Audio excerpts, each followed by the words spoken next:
The Undead King of the Palace of Darkness, Chapter 122.2, Mirage King, 9. The rocks, the crystals, rained down on the ground. The thunderous roar shook the world and didn't cease for a while. The earth shook almost as if lamenting and then stopped abruptly.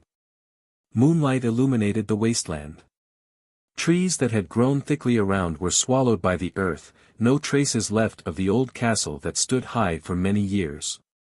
3 swaying shadows descended to the ground and immediately collapsed.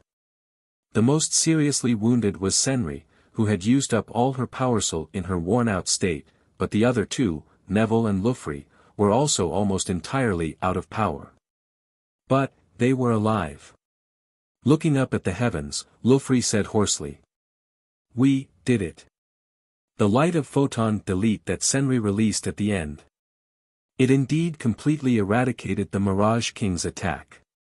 It really was close. If she hadn't succeeded, they would have surely been crushed and lost their lives. Lufri couldn't even move a single finger anymore. But Senri was even more seriously wounded. Blessing is the energy of life, and to use it all up, even just temporarily, is very dangerous. She had to be carried to the town as soon as possible, but from the looks of it, Neville was in a similar condition. Looking at his comrade, rolling next to him, Lufri smiled bitterly. The reason why Lufri couldn't move a single finger, was because he kept sending Senri power while he was using light wings, only keeping the minimum amount for himself. The fact that Neville was in the same condition meant that his comrade had also made the same decision. Neville was probably frowning because he had also realized the same thing. They might have been only third class, but Lufri and Neville were still Death Knights. If they rested for a bit, they would recover enough to be able to move. The moment the air relaxed, a dry voice echoed. "Ha, ha. A brilliant blow. No way, it was impossible. Senri's attack should have completely defeated him." Lufri couldn't feel the presence of the Mirage King, but the voice that echoed from seemingly nowhere certainly belonged to him. The Death Knights, from this era, are unexpectedly capable. A shadow loomed over the trio. Lufri desperately tried to move his body but to no avail. The crimson eyes were looking at the 3. The voice of the Mirage King was dry and his face showed obvious exhaustion, but no injuries could be seen on him. He laughed. "Kukuku, you look like, you want to ask me, why, Death Knight?"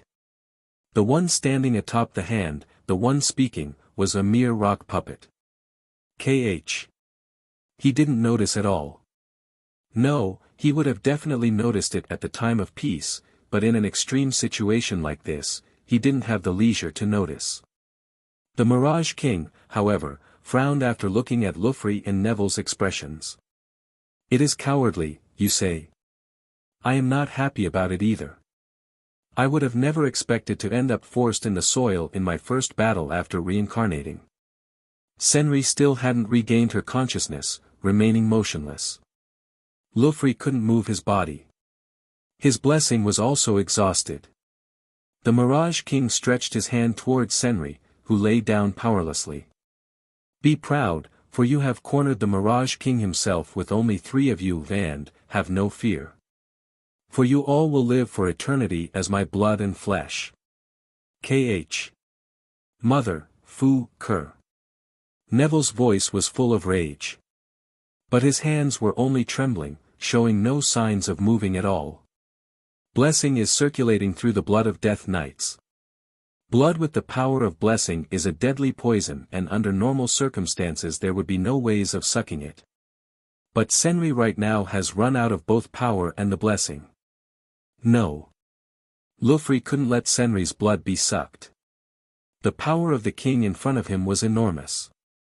If he regained his power, he would cause a great calamity this time. The lifeblood is the only blood vampires can absorb the power from. But Lufri's group couldn't even kill themselves at the moment. Fingertips approached Senri, in front of Lufri and Neville, who were desperately trying to move their bodies. The moment those pale fingers tried to touch her nape, their movement suddenly stopped. "What are you?" The Mirage King raised his face. Behind him stood, a tattered young man. His limbs were broken in unimaginable directions, his whole body was dirty with dust. There was no light behind his eyes, his white hair quietly reflecting the moonlight. It was strange that he was even standing. If he were a human, he would have certainly not been alive in that condition. But that young man was definitely alive. No, the expression alive was wrong. He was dead, but he was moving. Looking at End, whose appearance resembled a hellspawn, the Mirage King stood up as if annoyed. Vampire, that was fighting, with Avicord, so you were alive. The Mirage King was staggering, but End was even more unsteady on his feet. His eyes were unfocused, almost like a dead man. He showed no reaction to the Mirage King's words either. The Mirage King stretched out his arms and squeezed his neck. A damp sound resounded, but End didn't stir an inch. The Mirage King's eyebrows distorted, as if having seen something eerie. What are you? What in the world are you? Have you turned back, into a ghost? Why are you moving? Those words made End react for the first time. His spaced-out eyes regained their focus and looked at the Mirage King. Darkness lay beyond the eyes, red as blood. He raised his arm powerlessly and put it over the arm Mirage King was using to grab his neck. His throat, that was supposed to have been pressured, moved, and a voice that seemed like it would disappear at any moment, resounded. I am K.O. SS who, ND, Y, U, R, me. WH at. The Mirage King questioned the person who was obviously half dead. End's eyes opened wide and his gaze turned towards the ground, or more accurately, towards Senri who was collapsed on it. And, End said with all his strength. The Palace of Darkness. What did you say? His broken limbs made a loud sound and returned to their original state. Power returned to his fingertips that he had laid down powerlessly and grasped the Mirage King's arm. Light returned to his eyes, but the darkness stirring behind them stayed the same. The Mirage King staggered. End's throat was still being grasped, but the voice that left his mouth next wasn't hoarse anymore. I am, the King of the Palace of Darkness. A name given by the Lord, so I would surpass, and rule over all darkness. What was he even talking about? But the eyes of the Mirage King widened. A name is precious. Therefore, the Lord made it, into the key. Mirage King. Even Lufri, who had lost most of his powers, felt it. The presence of the death grew rapidly, as if some kind of shackles had come undone. It was a remarkable change, as if he had grown into a different being altogether. The Mirage King's arm, that was being grabbed, broke with a sound. He tried to step back but End didn't let go. Even a vampire's physical strength shouldn't be able to make him budge. Wariness crossed the Mirage King's face. And, End smiled. His blood-red eyes glowed with a faint golden light, a demonic light. Perhaps he realized the true identity of End's existence, the Mirage King's expression distorted. Eyes glowing with golden hue were the symbol of noble beings. A terrifying undead, that drinks an enormous amount of blood even compared to other blood demons and accumulates power. A vampire aristocrat, the confirmation of whose birth is enough to alert all of the Order of Death Knights, and the one who's feared even by his own kind. A noble vampire, impossible. Why then Avicord? If possible, if only possible. I wanted to put it off. I could even endure pain. I missed the light. At least, for one more day. His face hadn't changed, but the atmosphere around him definitely did. His pale appearance was so hauntingly beautiful, it even made Lufri, who was the same sex, shudder. Tears of blood dripped from his golden eyes. Perhaps it was because he had just evolved. But his voice was terribly calm. But it's fine already. You hurt my beloved. I don't want to use dirty words, but I will fuck you up. The Undead King of the Palace of Darkness, Chapter 123.1, The Mirage King, 10. I felt like I was reborn. The pain that was eating into my soul until just a while ago had disappeared, replaced by a strong sense of omnipotence, as if all of the night itself had become my ally. Lord Horus' technique was perfect. Apparently, the power I had accumulated during my elopement had long since reached the threshold needed for evolution. My body, freed from the shackles by the keyword, instantly evolved and swallowed Sable's curse that was torturing me all this time. And as long I'm not in pain, there's nothing inhibiting my movements. There was the king in front of me. Jet black hair reminiscent of the darkness. His sturdy body was wrapped in metal armor and he was holding a thick metal spear in his right arm. The Mirage King. Perhaps because he has inherited only a portion of his powers from before his resurrection, I can hardly feel his presence of death. Even so, from his scent I can tell that he's my brethren. But, in terms of the rank, I'm higher. I have a lingering attachment to the sunlight. But it's fine. I'm already fine. There's no need to think about the future either. The die has already been cast. The power of the curse that I had newly acquired from evolving was eagerly waiting for the time to manifest within my soul. The Mirage King who possesses immeasurable power and defeated Senri who I couldn't defeat. I don't feel even a sliver of fear in front of my greatest enemy. This is an instinct. The vampire combat instincts that were suppressed when I was the lesser vampire. The instincts of the dark beings that kill the living and drink their blood, which I regarded as dangerous. But, it's not as big of a deal as I thought. I'm still calm. Senri, who saved me, is lying on the ground, not moving a muscle. This is the first time she, who always possessed brilliant life force, has weakened so much ever since she was heavily injured by Albertus long ago. A strong urge surges up inside me for a second. I hurriedly release the king's arm and hold my forehead. The Mirage King takes a step back. The liquid overflowing from my eyes and running down my cheeks wasn't tears but blood. It made me understand even if I didn't want to. I'm not perfect. A sudden evolution must be quite a burden. Before, when I devoured the Lord's soul and evolved from ghoul to lesser vampire, I also writhed in pain for several hours. This time could be said to be better than that. After all, unlike that time, right now I still have enough power to fight. There were multiple defects found, in the resurrection spell. That's why it became weaker than intended. What did, you say? The Lord's knowledge slightly pours into me. The eyes of the Mirage King, who's wary of me, widens. And, in that second, I swung my fist. My palm pierces through the air, leaving the sound behind. The Mirage King shows a frightening reaction speed at the completely unexpected thrust. He swings his spear, meeting my fist. My arm, which was supposed to have been broken, has long healed. But there's no way an incomplete undead can block the attack from the current me. A curse is a power.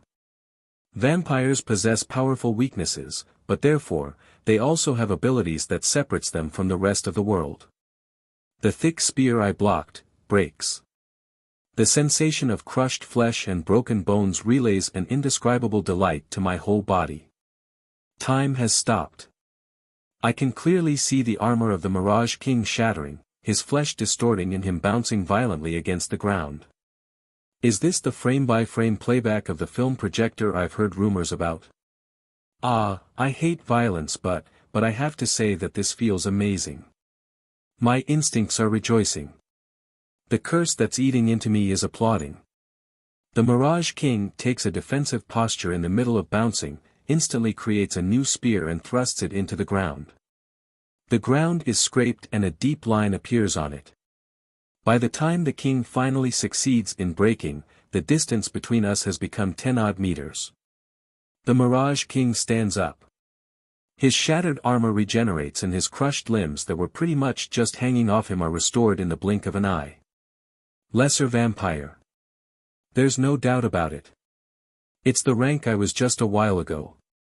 Despite being just attacked, the Mirage King's focus wasn't on me. He only muttered stunned. Defects, you say? The power of death that Avicord had gathered was enormous. Perhaps, according to his expectations, the king would be able to resurrect into a vampire at least. Lesser vampire is an in-between form that's riddled with weaknesses but can't use the special abilities. He doesn't know. I won't tell him anything.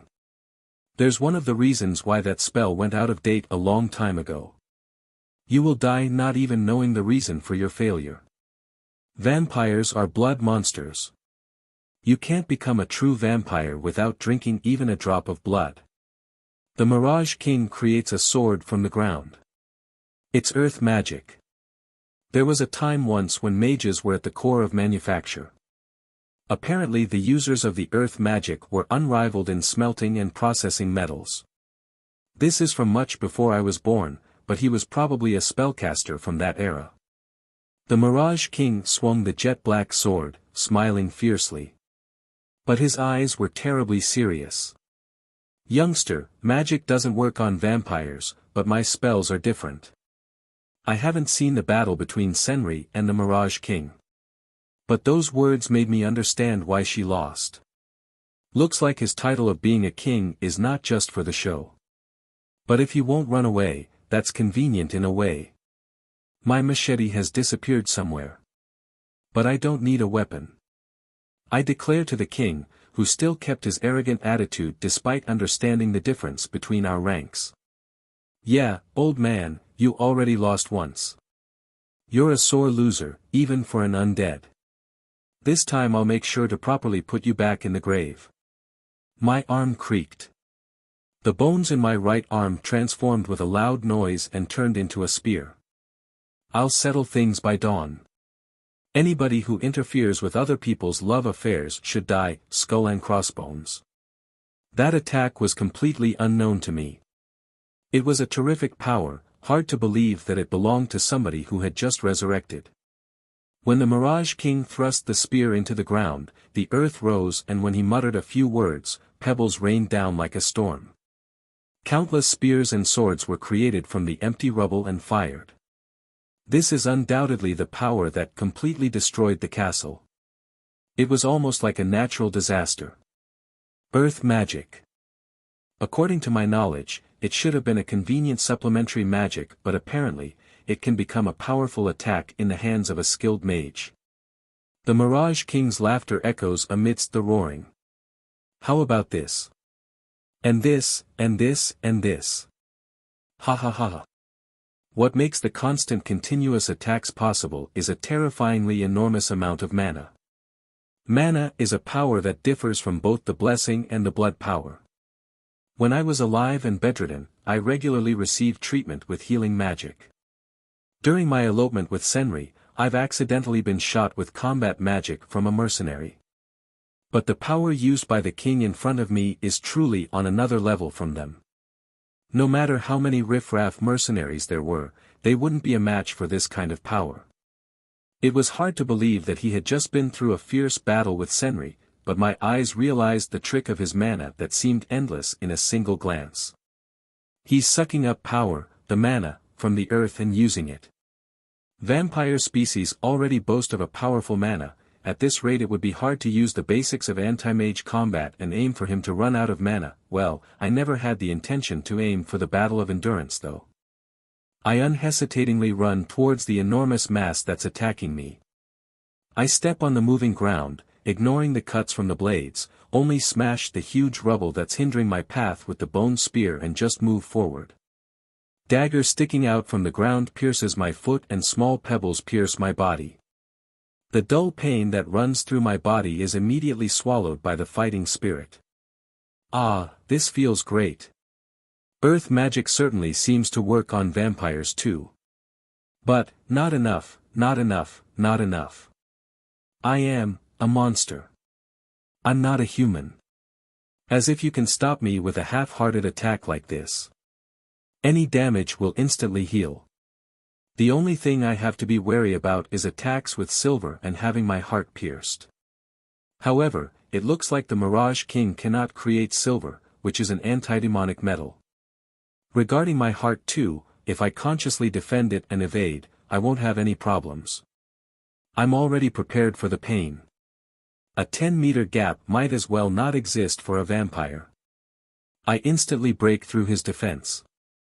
Hiding is useless. Eyes of vampires can see mana.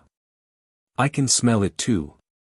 There's no way I wouldn't be able to trace the source when he's using such a huge amount of mana. My perceptive ability has reached its peak now. I block the slashing attack unleashed from my blind spot with the bone spear. Mirage King clicks his tongue. You bastard, are you a fallen soldier? Yeah. I'm already dead. Perhaps thinking that this way we wouldn't go anywhere, the Mirage King stepped in deeper.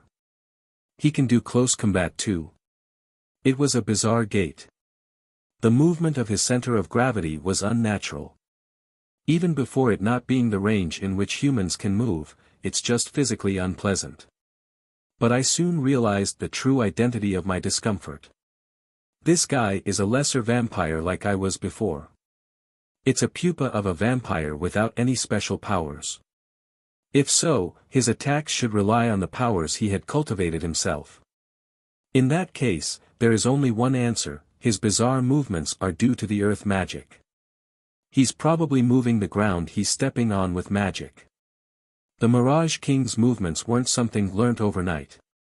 He moved smoothly without moving his feet, unleashing swift slashes that surpassed even the speed of Senri's attacks. A newly created wall blocks the path of retreat. I snorted and repelled his straightforward attack that had enough power put into it to kill me surely, with the bone spear. The eyes of the Mirage King widen. He changes his position and strikes again, which I block more. I block and block. As I continue to handle him more, the Mirage King's face distorts in agitation. Do you not understand why it doesn't hit? It's too pathetic. You might have been the strongest before, but that's in the past. You're an amateur. Your slashes are all about the force in the end. KH. His combat technique mixed with magic is impressive. There wouldn't be a problem if it was used against a human. It might even overwhelm death knights that are used to parrying. But no matter how fast and unpredictable his movements are, his swordsmanship itself isn't anything special. It's foolish to challenge somebody with equal or greater physical abilities than you, especially me, who's had countless mock battles with Senri, with a sword that can hardly be called a sword. I was taught over and over again. Senri laughed at me, scolded and was fed up with me, as I learned the ways of how death knights fight with my body. In the end, my fighting style settled into something that relies on my physical abilities, but the teachings I've received are definitely inside me. I strongly repel his sword and go on the offensive. As I take a step forward, the wall that was surrounding us, the battlefield, shatters. I chased after the Mirage King, who fell back perhaps after realizing his disadvantage at the close combat. It's my chance to win. Too late to realize you've miscalculated now. The Mirage King whispers something quietly. I lightly jump over the countless spears that suddenly appear from the ground. I jump in the air. The Mirage King's eyes open wide. It's a terrifying magic spell. It has almost no casting time, which was a huge weakness to mages. But my eyes can see mana. If I know roughly what kind of attack is coming, evading any surprise attack becomes easy. I've already seen through his attacks. The experience of my death struggles until now tell me the best possible move. Coup! The Mirage King falls back as if pressured. Because of that, the tip of the bone spear that I thrusted from the sky stopped at lightly cutting his cheek. The sensation of gouging something soft left a numbing pleasure in my hand. The face of the Mirage King is distorted for the first time. The damage I did to him couldn't be further from being lethal and the wound instantly healed, but I did deliver a blow. I know about the regenerative ability of vampires by experiencing it firsthand myself. A fight between vampires is a messy fistfight until either of them runs out of power, normally, that is. I do not understand. Why do you, as the same dead as me, having undergone evolution to that extent, whittle down yourself to help humans. The Mirage King distances himself. It's the distance for a mage. I didn't chase after him. It would be annoying if he ran away, but the Mirage King intends to go for the kill with all his powers. My attack surely made him serious. And, apparently he doesn't intend to take a hostage. If the opponent was a human, he would use as many dirty tricks as he wanted, but with another vampire, is his pride getting in the way? The ground has been raised with the power of magic. I put my feet on a flat rubble and narrowed my eyes. Whittle myself down. I still haven't whittled down anything. Whittling down is something like this. I grab my right arm that has hardened and transformed into a spear, with my left arm and twist it at the root in a single breath. It makes an unpleasant sound and loses sensations together with a numb pain. The Mirage King gazes at me dumbfounded. And the right arm I am holding flares up. I've become stronger. The range of powers that can be used by lesser vampires and noble vampire is different. I'm hesitant to use my new powers on this mighty king, but this is the power I've used until now. Burnt by the jet black flames, the cursed flames, my right arm still maintains its shape.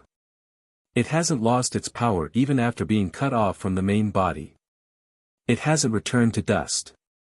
Sable was still moving even after removing her heart. In that case, there's no way the current me wouldn't be able to do the same thing. Even if it's not attached physically, the magical connection is still here. It's already been cut off, but I can tell that the blood power is being transmitted to my right arm. It's enough to use it as a weapon. I widely swing the hardened spear on my right arm. The Mirage King shouts. Are you serious? Oh, that's right. It's a bit late, but there was another mistake in the words of the king in front of me. I don't act to help humans. I do it for Senri. I fight without asking for anything in return from her, who helped me without asking for anything in return, even though she knew of the consequences that awaited her. I don't expect to be understood. I step through the rubble with vigor, and at the same time, I throw my spear. Multiple layers of walls are instantly created between the Mirage King and me. However, the burning spear released by the vampire's power penetrated the thick walls like a piece of paper. The flames of the curse, coated in the power I stole from Man-Eater, burned the wall it penetrated through, and turned it into sludge. The Undead King of the Palace of Darkness, Chapter 123.2, The Mirage King, 10. Even a vampire wouldn't be able to avoid a fatal wound from the attack using all my force. In response, the action Mirage King took was evasion. The Mirage King jumped. A bone spear pierces the place the king was at just a few moments ago. Rubble bursts open as if there was an explosion, and a big hole opens up in the ground. The jet-black flames hadn't extinguished yet even though the spear had stopped. Looking at the spear sticking into the center of a small crater, the Mirage King looks at his own palm, dumbfounded. Impossible. The Mirage, no matter how much of a desperate attack it was, evaded a novice king's attack. Was he underestimating me? No, that's wrong. Most likely the core of the reason for their existence, the existence of the kings of the death, is power. Even though the Lord was aware of the Death Knights drawing near, he still didn't choose to flee. The necromancer that sent those undead after me at the old cast was the same. They kept seeking power. Whatever the reason. And, as a result, they overcame death and came to be feared as kings after continuing to fight for a long time. The Mirage King lost to the Order of Death Knights. But, his pride hasn't changed. Perhaps it was too shocking, as the face of the Mirage King distorts. I'm possible. No, it's possible. I'll definitely kill you here. His endurance, if given time, and his immortality, he will soon be untouchable. The right arm I lost but the cross-section of my right shoulder is complaining of numb pain. The right arm that I twisted off and threw isn't regenerating. The bone spear, which was formerly my right arm, is still stuck in the ground. Thinking back, the sable I sucked blood from didn't have a heart. The heart is the most important organ for the vampires, but even though it's not like it never regenerates back, it remains missing. I didn't question it that time, but now I can understand it. The reason why Sable's heart didn't regenerate, was because she still had a magical connection to the heart she had hid somewhere. Just like how I do right now. Think. Make your mind churn. My physical abilities are better, he has more experience, and in addition, he has even mastered magic.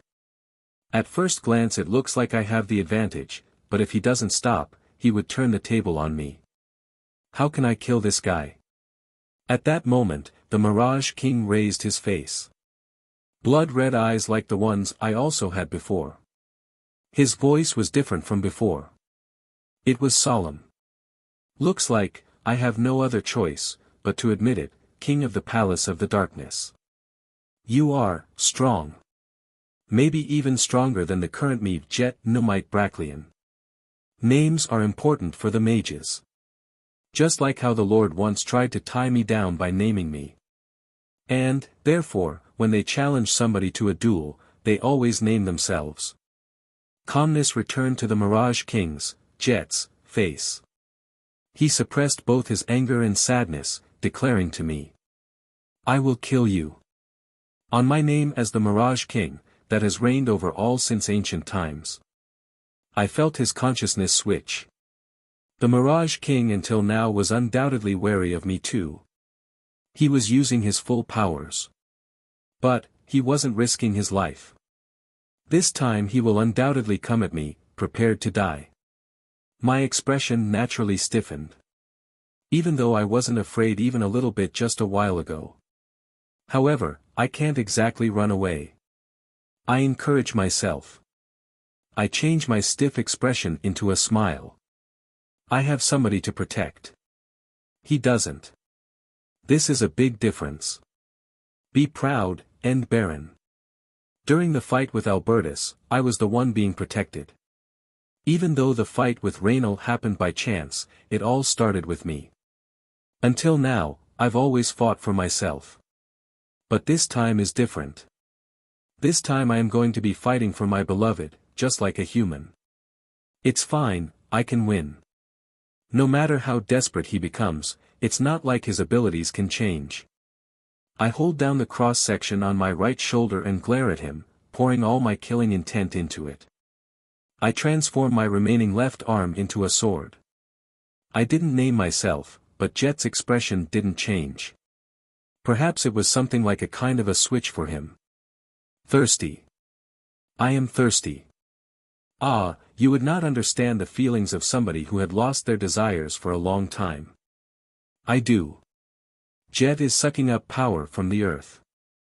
The rubble turned into sand and an enormous amount of mana gathered in one spot.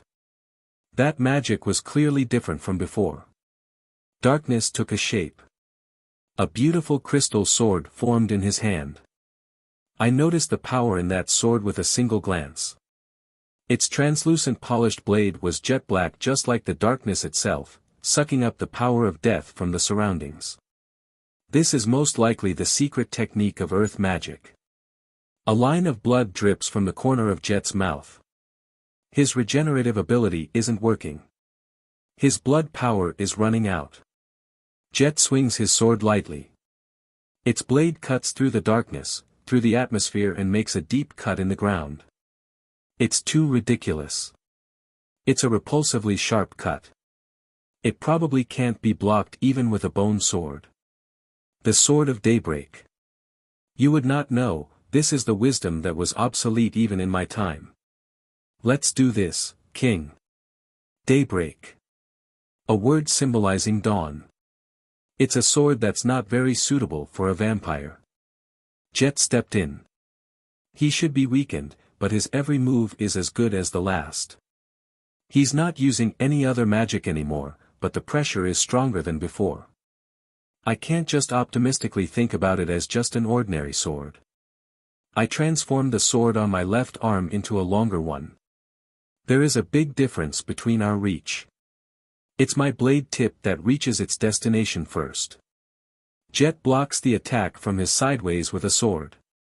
There was almost no impact. A sword made from sharp claws that was far superior to the normal metal was soundlessly severed. I did expect this, but what terrifying power. Just as I fell back, Jet stepped in, deeper. Continuous slashes. The blade of the crystal sword clearly reflected my face, that shouldn't be reflecting in the mirror. I blow cursed flames on him. I kick up the ground and block his view. But Jet's advance doesn't stop. He's stepping in without defending or evading. Even though he's not using cheap magic like walls and the gravel, his attacks are starting to slowly but certainly cut into my body. A sharp pain that's incomparable to the one I felt a while ago. I certainly heard the looming footsteps of death. It's not that I'm becoming timid. His advance just became bolder. He stopped defending with magic, putting all his strength into the sword. Strangely enough, it's the same strategy one was using against the Mirage King earlier. The definite difference in our physical abilities is meaningless at this point. He's thirsty. But even if he dries up right this moment, Jet most likely wouldn't cease attacking. There's not even an opportunity to push back his advance. Unlike before, right now, I should be able to use my vampire powers. But the enemy knows that. In the extreme situation, the magic I chose was something I've been practicing all the time. The magic I learned from reading the Handbook of Everyday Magic. I thought that I could use it someday. I know the weaknesses of vampires. The sword cuts deeply into my side. I chant. Create water. It's a very elementary and common magic that creates a small amount of water from the air. But, in my hands, that only convenient magic becomes a sufficient means of attack. The air dries all at once. The extracted flowing water attacks Jet, and is swallowed by the large amount of soil that rises from the ground. Idiot.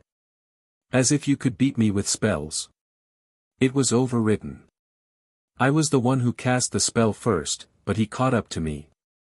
I realize my mistake, but a sharp pain runs through my body even before I have time to feel regrets. I lose my balance. No, my legs have been cut off. As I fall down, Jet's blade mercilessly attacks me. The sensations in my body are divided at once. I don't even know where and how many times I've been cut. When I regained consciousness, I was looking up at Jet. My body doesn't move. No, I have no body. My heart and the brain still seem to be fine, but as one would expect when your whole body has been severed into pieces, regeneration will take some time. Jet also seemed to be wounded all over. His pale complexion had already turned ashen and his eyes were tinted with the maddening light. He stood above me, holding the crystal sword in an underhanded grip. Its tip was pointed towards my skull. Fu, you are quite capable. But, this is the end. Do you not want to recruit me as another vampire? The Mirage King frowned at the question I asked with the sliver of hope. As if I would. You would not accept. He understands me well. Looks like he understood me deeply in the short time of the battle. I can't stand. I can't hold a sword either. Looks like my limbs have been severed. I can't move. I can't regenerate in time either. I stopped struggling and relaxed. I requested timidly. I have one last thing to say. Say it. I'm not begging for life. I won't tell him to save Senri either. Because even if I ask, he probably won't listen. I'm dizzy. After preparing myself, I say the words that might become my last. Woof woof. What did you say? I heard howling. A dog wrapped in jet black flames bit into the arm of the Mirage King that was looking down on me. It's my right arm that was still severed from earlier. The burning black dog leaned over him. Shaken by an unexpected surprise attack, the Mirage King tumbled. What I transform into is a dog, but it's not just an ordinary dog. I thought that I could do it. It's known that true vampires can transform into a huge colony of bats. I was able to change just my face into a dog. In that case, changing just my severed right hand into a dog is the application of the same principle. The flame burns the Mirage King's armor. A scream echoes in moonlit night. Even if he won't die, experiencing cursed flames for the first time must be painful. I won the bet.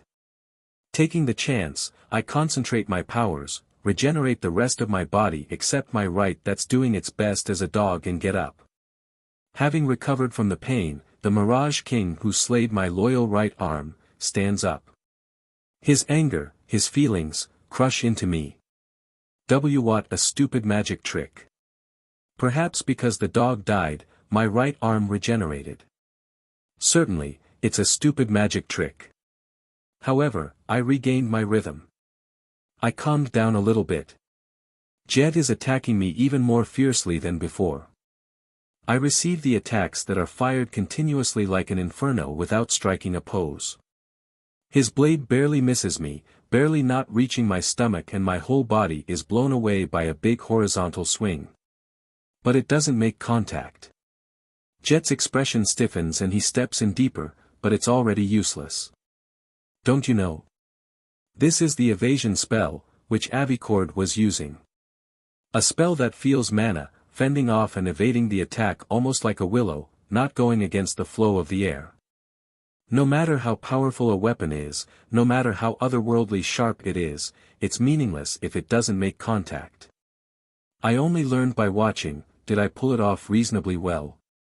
In my opinion, the Mirage King was invincible. It's exactly because he was invincible that he knows very little about evasion.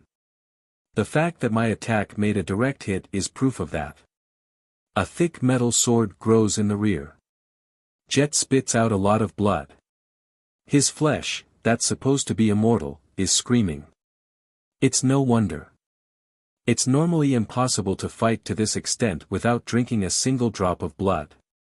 What a terrifying tenacity. And the insight to immediately see through the trick of the evasion from a slight incongruence. All traces of mana have disappeared from the surrounding earth. The rubble and the soil have turned into fine sand, perhaps a side effect of losing mana, and whirled up. It's probably a temporary exhaustion, but this wall is the last magic. The Mirage King steps in desperately, perhaps unable to afford to even talk anymore. Maybe because the exhaustion took rid of his wasteful movements, his gait, his bearing, is very refined compared to his first attack. The strongest attack is unleashed from the strongest sword. On the other hand, my retreat route has been cut and I don't even have blood ruler that's always been with me. I just focus single-mindedly. The scenery and the swung-down blade flow in slow motion. Jet's distorted expression. I can see everything, even the joy that comes from satisfying his combat instincts, smoldering in the depth of his eyes. And, the moment that blade reached me, the Mirage King was pierced all over by the pillar of blood that had appeared from all directions. His expression froze in that state of delight. He had been caught entirely unaware. The blood stakes had run through him, his head and heart cleanly pierced. I had forgotten to mention it. I have power too.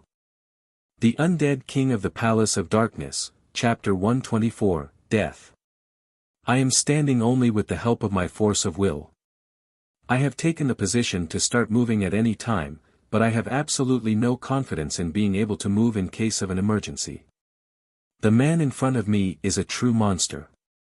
There is no way of knowing what kind of card he has under his sleeve. Moonlight is illuminating the ruins of the old castle that has turned into a wasteland.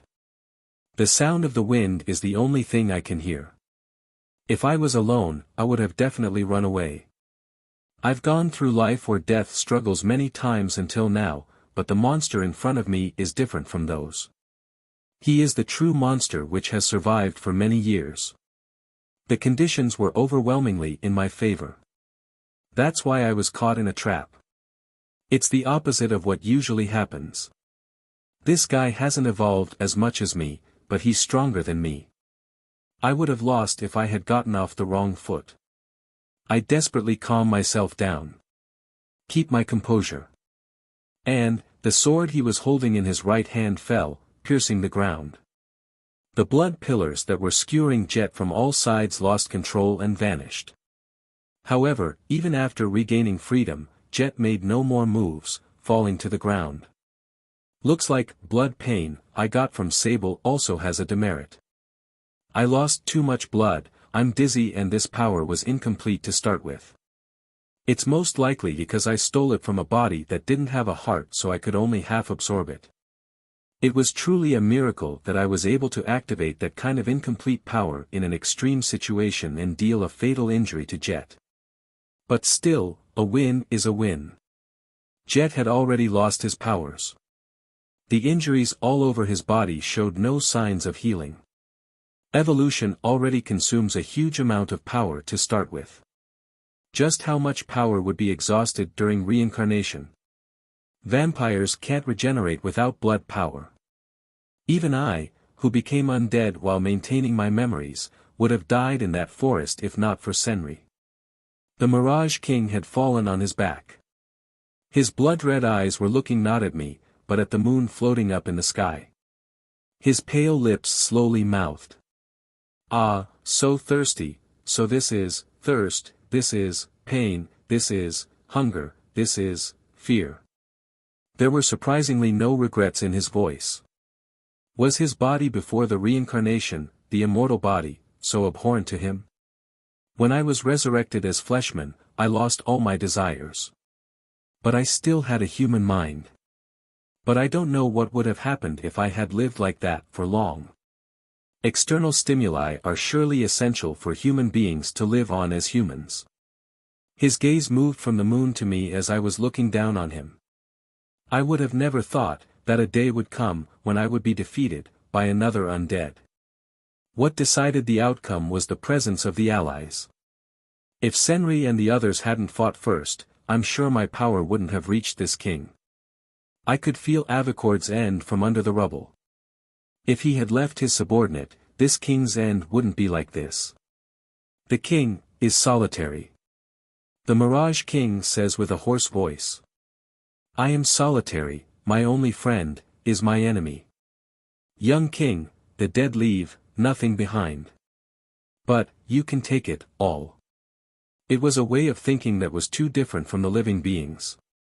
His trembling fingers pointed at the sword piercing the ground beside him. People with a lifespan leave something to their children in anticipation of their eventual death. However, the king of the dead with no lifespan has nobody to leave something to. That's why, surely, the only person who the king of the dead can leave something to is somebody who brought him down. There was no resentment in his voice.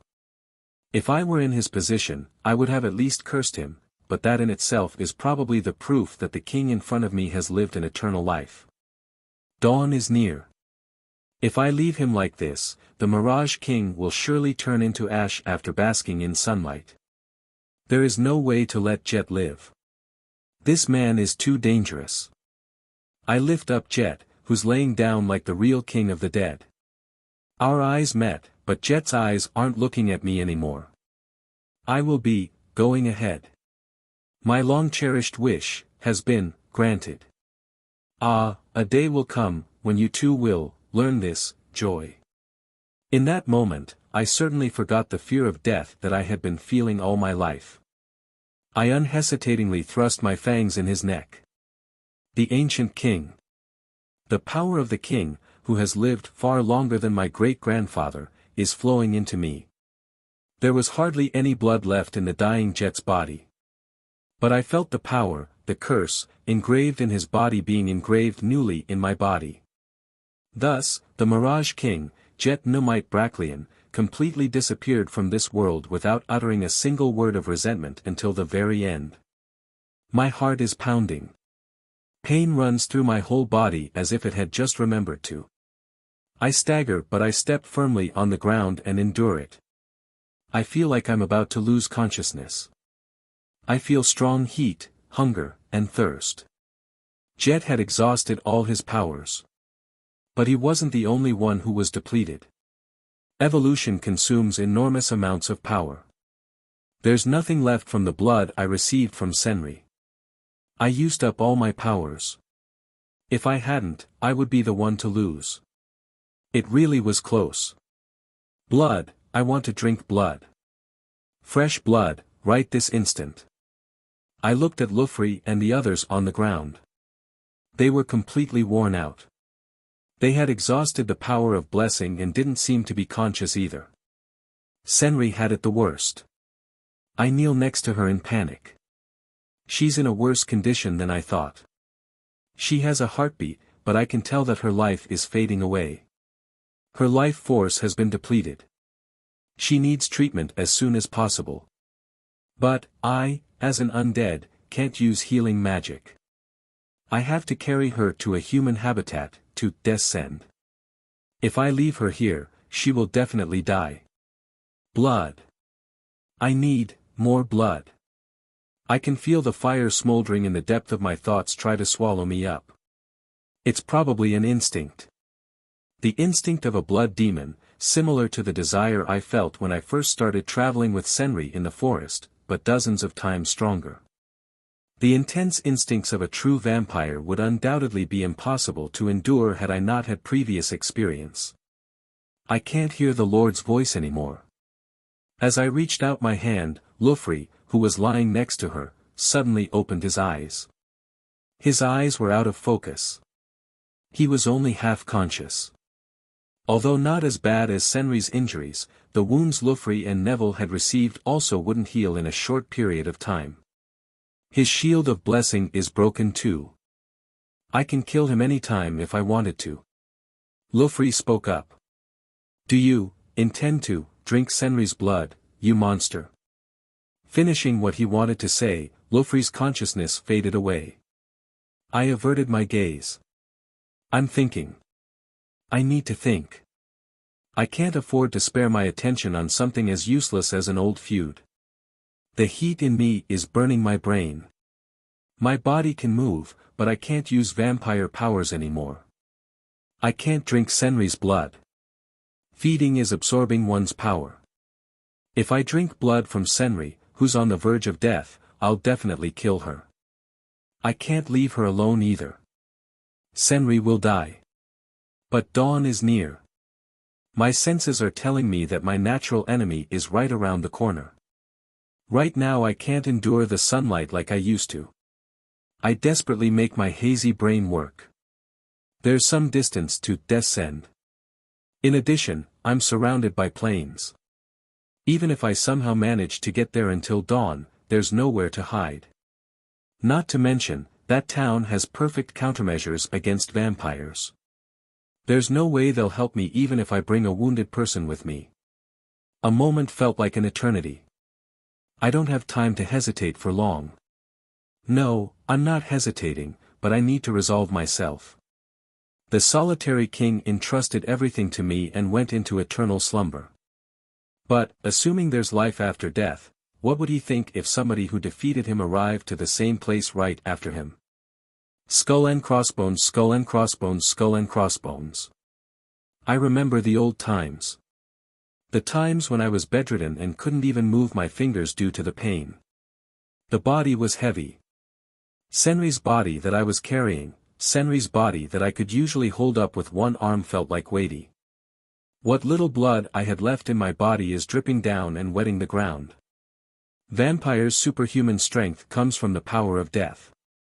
According to the book I read in the past, the power of death doesn't decrease unlike the blessing, but then, what's this heaviness about? I simply moved my body forward while thinking about silly things like that. The sensation in my fingertips, the sensation of moving my limbs is gradually disappearing. I can't feel the warmth of what I'm carrying or the feeding urge anymore.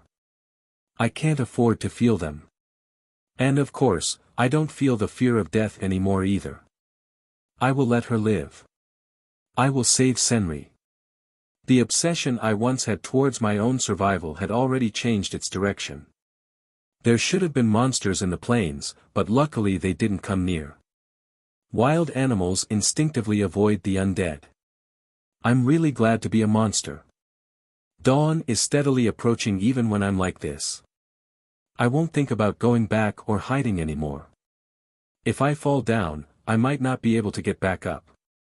I take a solid step one at a time, and move forward. I feel like it's been quite a long time since I've been resurrected as an undead. At least, the amount of my experience is incomparable to when I was alive. I saw various things. I survived through many fierce battles. There were painful moments too. However, the memories with Senri are the only ones flashing before my eyes. Those were good memories. It was the best time. It's because I had Senri that I didn't become the enemy of humanity. My bones, my flesh is creaking. Sun hasn't risen yet, but it's already morning air. My body is about to turn to ash. What happened? Are you alright? And I somehow managed to reach Death's End at the last moment.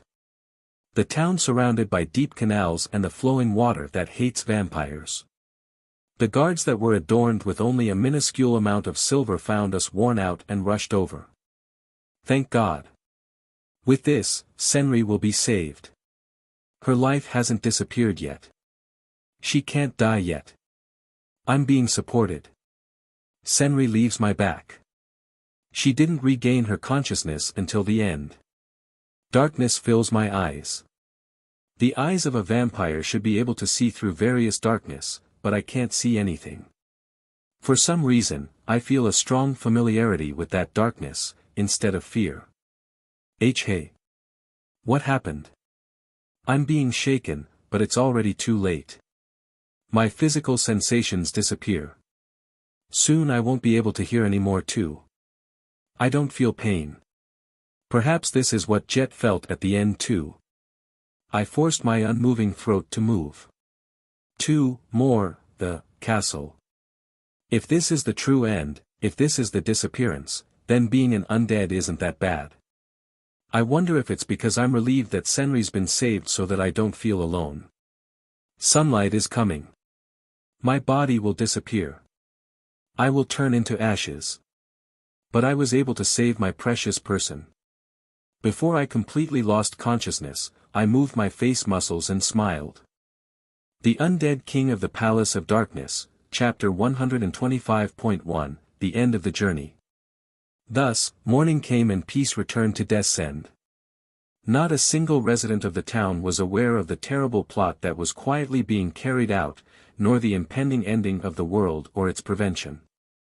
Right now there was an uproar about the mayor being killed, but a replacement will most likely be appointed soon. Once, Death's End used to be the frontline base in the fight against the Demon King. However, the fear that was engraved there in the spilt blood had become simple tales after many years. Human life is short. No matter how much they fear and prepare, their memories will eventually fade away. It was the most important thing to keep in mind while fighting undead with no lifespan. Judging from the situation, there was no doubt that the mayor was deceived by the Mirage King's subordinate and contributed to his revival, but even that would have been impossible if it had happened right after the war. A room in the town hall. Keeper, who heard about the course of events from Lufri, let out a muffled laugh. Kukuku, without the proactive mayor, those vampire countermeasures will eventually disappear too. Vampire countermeasures cost money. It cost money to run water too, and it was also quite difficult to gather silverwork and the right crosses that were effective against the vampires. Therefore, most towns didn't have perfect vampire countermeasures. To start with, even if they did, there were plenty of ways for sneaking in if one tried all possible means, yes, just like this time. Keepers seem to have been searching the mayor's mansion and the town hall to gather the evidence while Lufri and Neville were fighting. If he used the influence of the Order of Death Knights, it wouldn't be difficult to accurately find out what had happened in this town. Memories and fear fade away, but retelling those step by step is a specialty of humans that are short-lived. The mercenaries who apparently visited the castle with Senri were also safe. They seemed to have fled after seeing the monster appear, but they too would also talk about the terror of the undead. What kind of monster the king of the dead was and what kind of tricks he used too. Is that man really dead? The sharp-eyed girl that stood still next to Keeper, Albert glared at Lufri. She really had a sharp look in her eyes. In the past, she seemed to have acquired power from the curse, but even after it was lifted, she hadn't lost her fighting spirit. There is no doubt. That guy, brought Senri to the town, was exposed to the sunlight and turned into ash. Right before the eyes of the town guards. Tisk.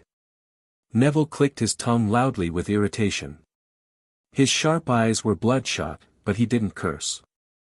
There was no way he could.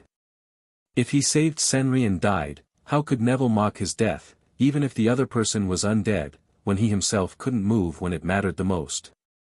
It was obvious from seeing her fight with the Mirage King that Senri hadn't lost her power of blessing.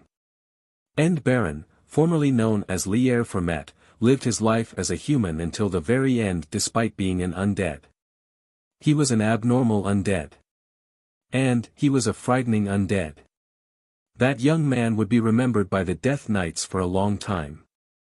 You seem dissatisfied. I don't need exceptions. Shit. At this rate, that guy will keep staying in Senri's heart. Neville's expression was full of anger with no outlet. Lufri and Neville were only saved because the soldiers had heard the last words of that vampire and went to patrol the area. Although not as much as Senri, Lufri and Neville had also squeezed out the last of their powers.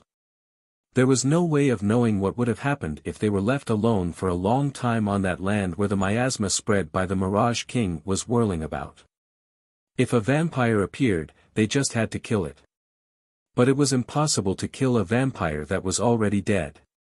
No matter how much of a human heart they had, as long as the Order of Death Knights killed them, they were an enemy. But what could the Order of Death Knights even do if they chose death themselves in order to protect humans? That meant complete defeat. No exceptions could be made. Vampires were cunning, a lot of Death Knights had been tricked and killed by vampires that pretended to be humans.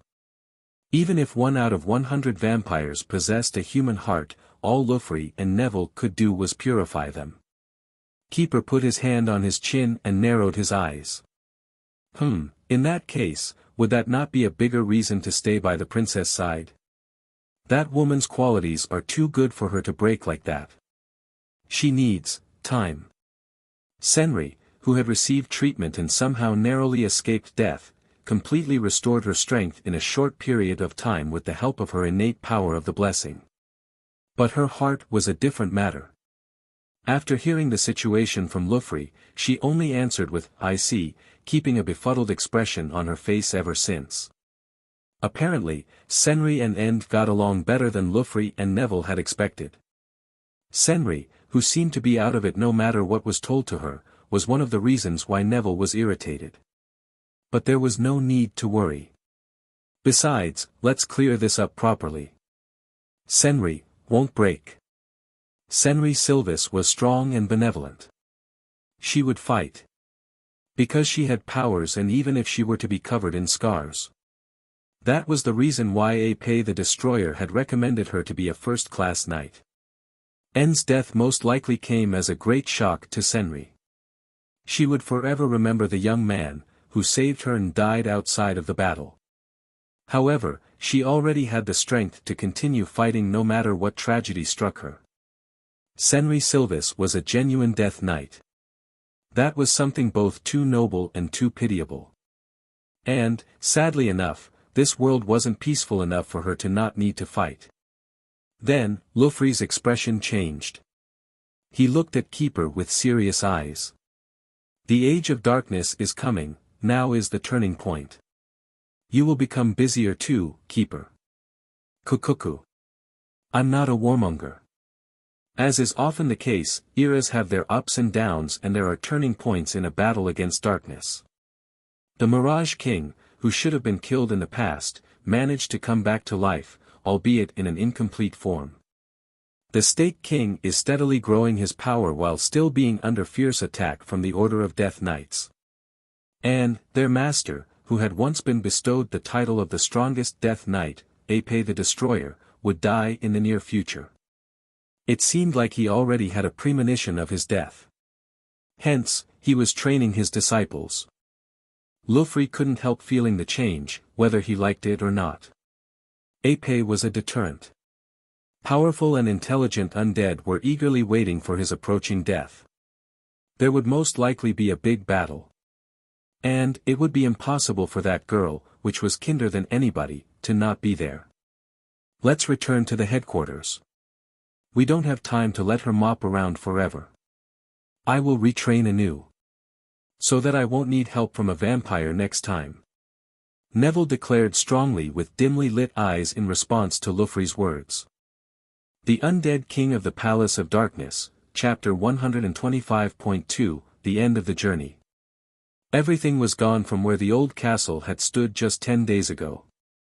It was destroyed along with the entire hill it was built on, dragging in the surrounding forest and leaving only the desolate patch of the land that looked like the aftermath of a disaster.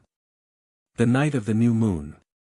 In that desolate land, where not even the insects could be heard due to the powerful miasma, multiple black things suddenly swooped down from the sky. They were bats. Multiple gigantic bats, each with the overall length of about 30 centimeters, gathered as if guided by somebody's will, solidified and transformed. Who would have expected that things would turn this way? A cold voice echoed through the silence. It was a girl with blood-red hair that had appeared.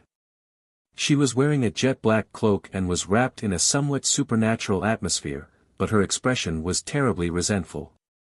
Sable Bloodpain. The vampire that served the Snake King proceeded through the wasteland. Ahead of her was a sword. A single sword was stabbing the center of the wasteland, as if it were a tombstone.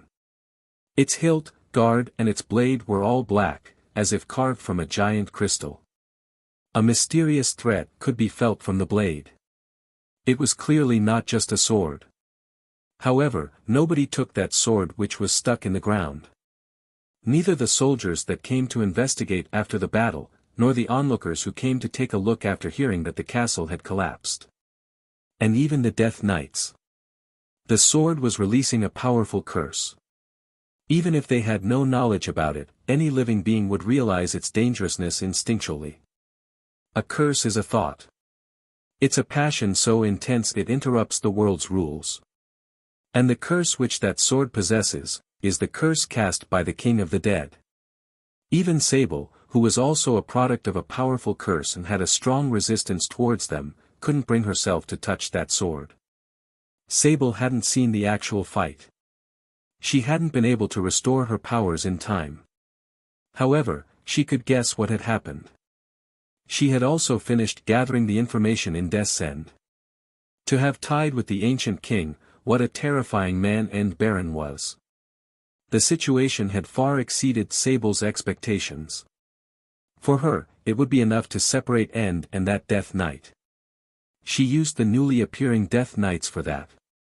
She had noticed that something was happening in Death's End, but she couldn't care less about that.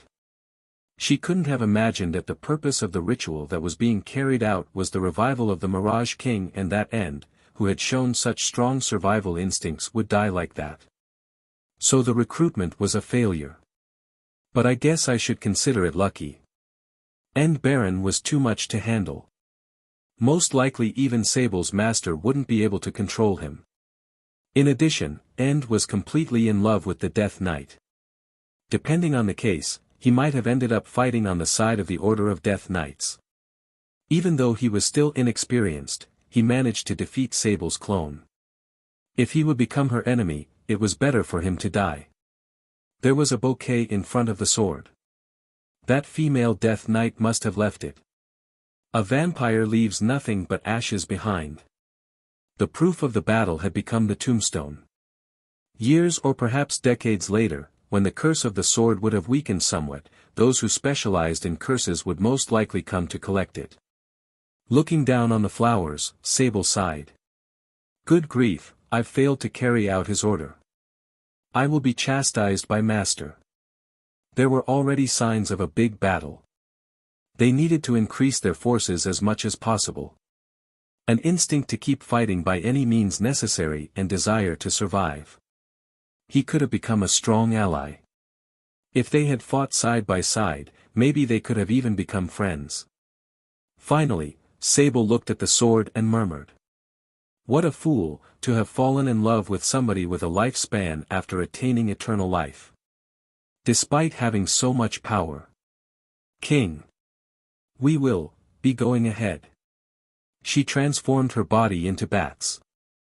After she instantly changed her bones, flesh and the cloak made of blood into bats, Sable disappeared into the moonless sky, skull and crossbones, skull and crossbones, skull and crossbones. Two shadows were quietly walking through the dark forest. A large shadow that easily reached 2 meters and a shadow 1 head smaller. There was no moon in the sky and the surroundings were wrapped in near complete darkness, but their steps were confident. So, how is it? Well, be patient. Just how old do you think this scent is? A man's hoarse voice answered the woman's impatient voice with exasperation. The bigger shadow brought his nose close to the ground and moved forward on his fours. And, suddenly, the way opened up. A wasteland spread before them. The cries of the insects and the birds they could hear until now had disappeared. A single sword was piercing its center, a fence made of ropes, a simple barrier, wrapped around it in many layers. There were not even weeds growing on the ground, and according to the information they had gathered at Death's End, it was caused by the sword's curse. After looking around carefully and finally turning towards the sword, the big shadow shuddered. Are you serious? Come on, go already, Dash. Nobody would touch the powerful curse that could be recognized with a single glance, even out of curiosity. In fact, the sword was wrapped in a powerful curse, but there were no casualties. It's because nobody had tried to touch it. The enclosure was just a precaution, and that was probably why there weren't even guards around. But the scent led to the sword. The smaller shadow lightly kicked the waist of the bigger shadow. Why am I the one made to go? Stop being such a big baby. After all, an ordinary curse won't work on werewolves. If you're gonna bring that up, it doesn't work on demons either. There's no moon out today, so I can't muster up power. The woman sighed at the man, who let out a pathetic voice unsuited for his large build. I've also had my powers sucked out and haven't recovered at all. I got it already. Shit, the scent is actually getting thicker, no way, I can feel it. He crawled along the ground. He forcefully pulled off the layers of the rope enclosure, brought the tip of nose close to the ground where the sword was stabbed and fearfully stretched out his thick arm. He said with a delirious voice. It's here, I can smell it, Monica. It took 3 years. We reached it. We finally reached it. His voice was shaking. His eyes, shining in the dark, contracted with fear and excitement. A furry beast's hands strongly shoveled the soil. Oh Oliver, carefully, dig carefully, Dash. Yeah, I know. Shit. I have to undo my transformation. A rough, windy breathing. After digging for about 1 meter, his hands stopped.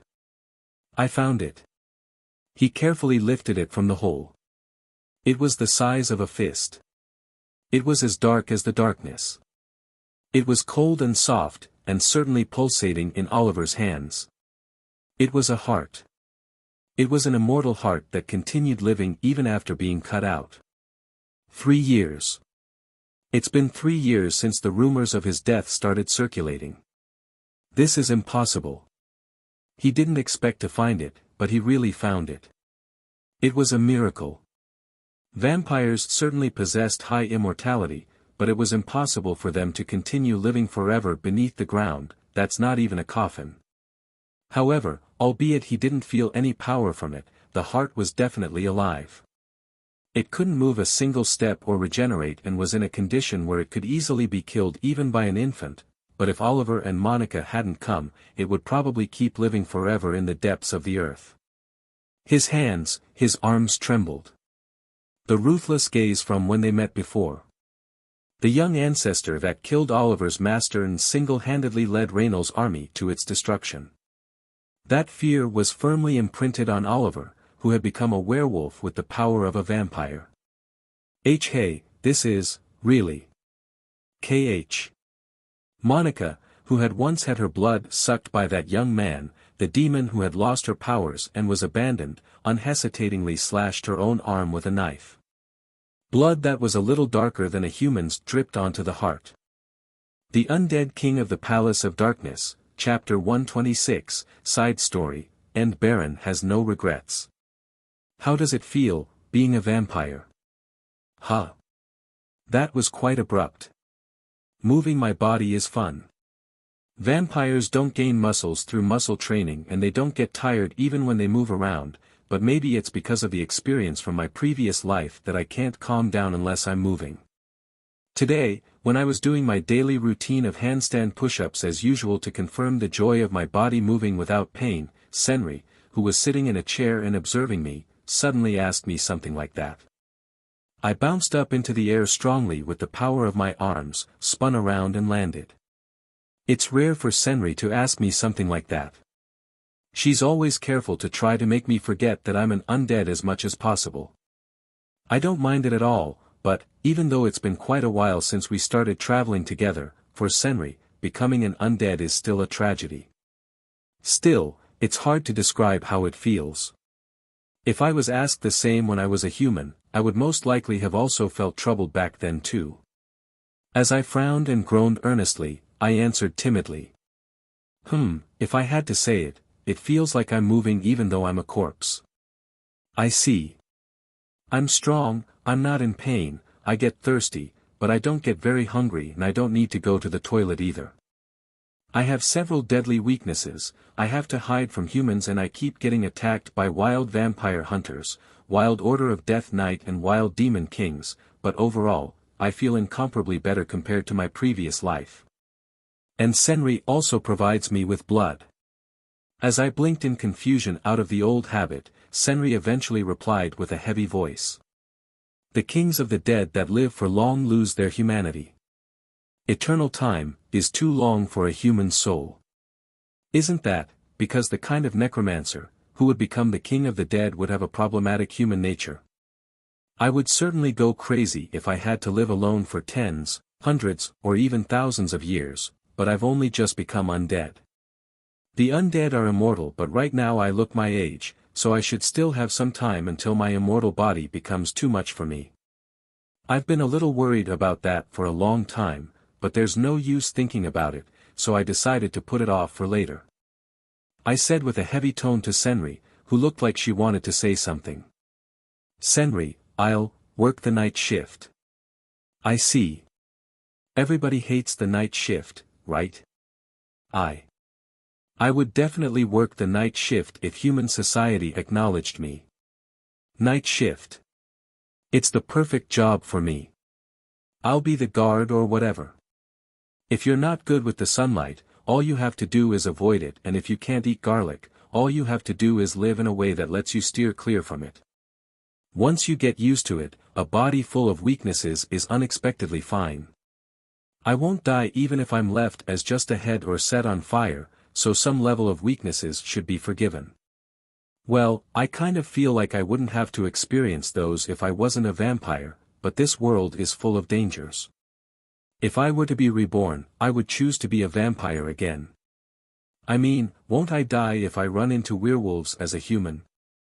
I'll be a guard that only works at night.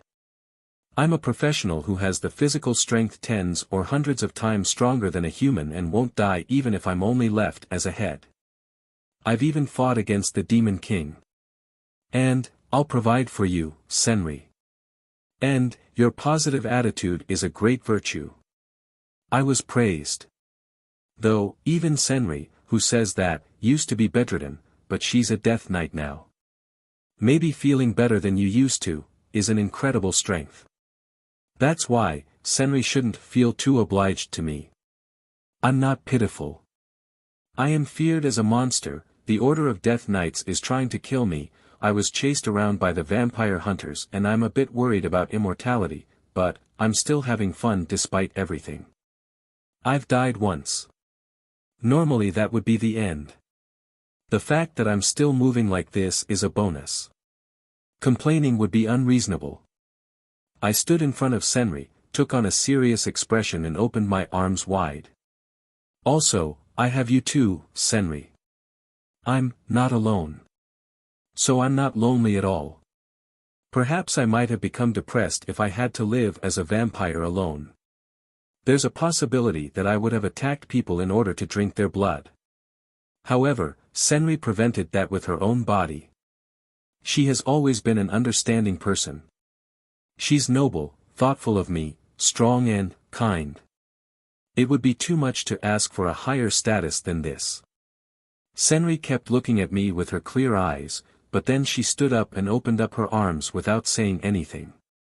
See? She's incredibly kind. I gently hugged Senri with a smile. And pushed her down on a nearby bed. The power of the blessing of Death Knights is strong, but without it, Senri's powers don't go outside the realm of humanity. Once I'm close enough to hug her, her swordsmanship skills become irrelevant. Senri opens her eyes wide in surprise. That expression on the face of Senri, who's always calm, is very age-appropriate, fresh, and very cute. And? You're so kind, Senri. No. That's not what I meant. I just gave you blood recently. A sharp kick flies into my stomach, but it's nothing for me, who can be relatively fine even if there's a hole in my stomach. As I approach her, I can feel a strong smell of blood under her pale skin. Her heart is beating hard. I hold down Senri's limbs and rub my head against her neck. I don't know why, but I feel strange. My vampire hunting instincts are being stimulated. Her white skin is smooth, her limbs are delicate and she's soft no matter where I touch her. Even in the dim darkness, illuminated only by a candlelight, my vampire eyes could clearly see her flushed skin. Senri voiced her protest. And, no. This is different from what you promised. You get blood once a week. I won't drink your blood. But I'll snuggle you. According to the vampire knowledge I've acquired, male vampires love beautiful girls. Studying ahead is important. I must find the next place to drink the blood from, the place where Senri's reaction is the best. The moment I concentrated all my nerves and took it more seriously than my muscle training, the soul that existed deep within Senri's body beneath me, started to shine strongly. Soul release. Skull and crossbones. I will absolutely never trust you again. Senri told me, who had lost my powers from the light of soul release and was rolling on the floor after being knocked off. Soul release is the weakest spell amongst the spells that use the blessing.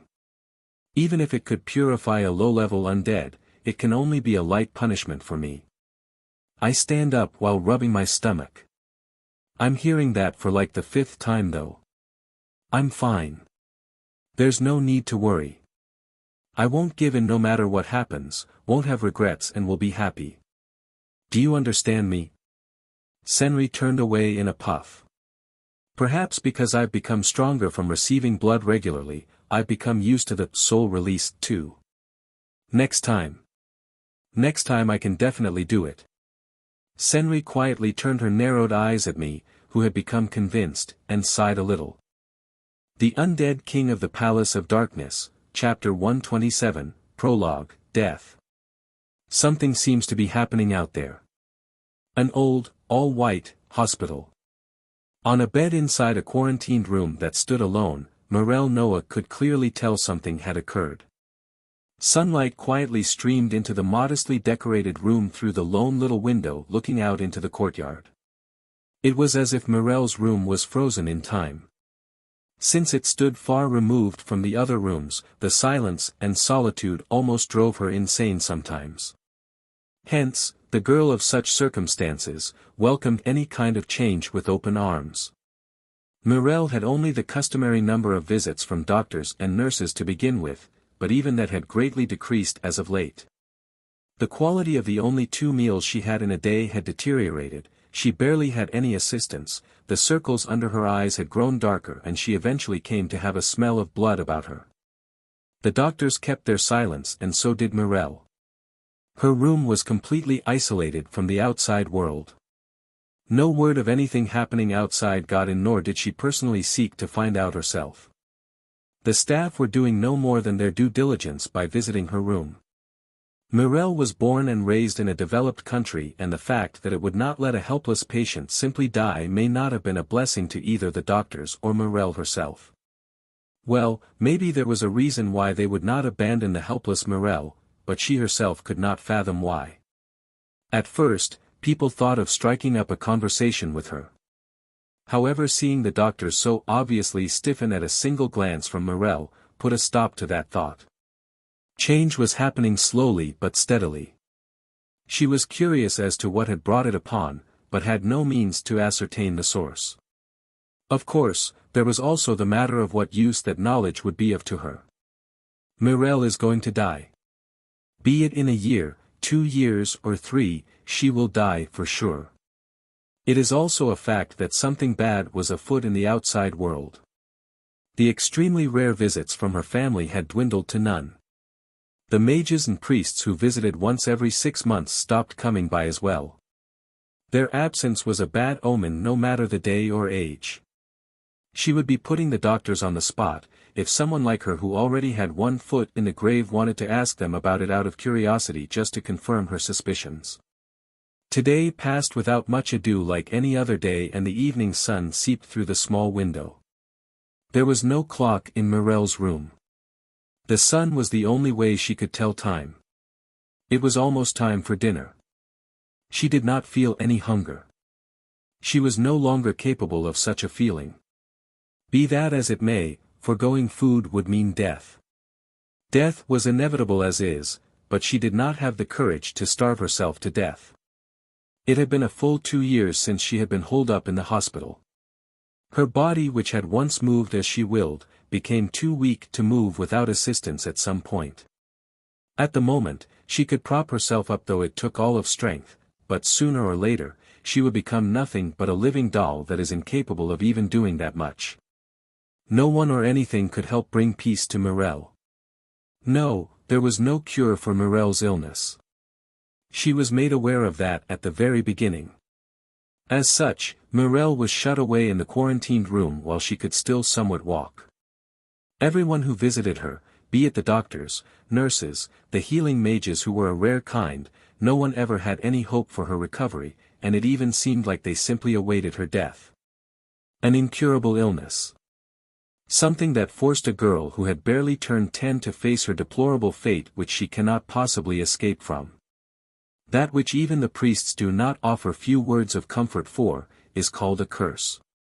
First came the state of disbelief, followed by anger at one's own fate.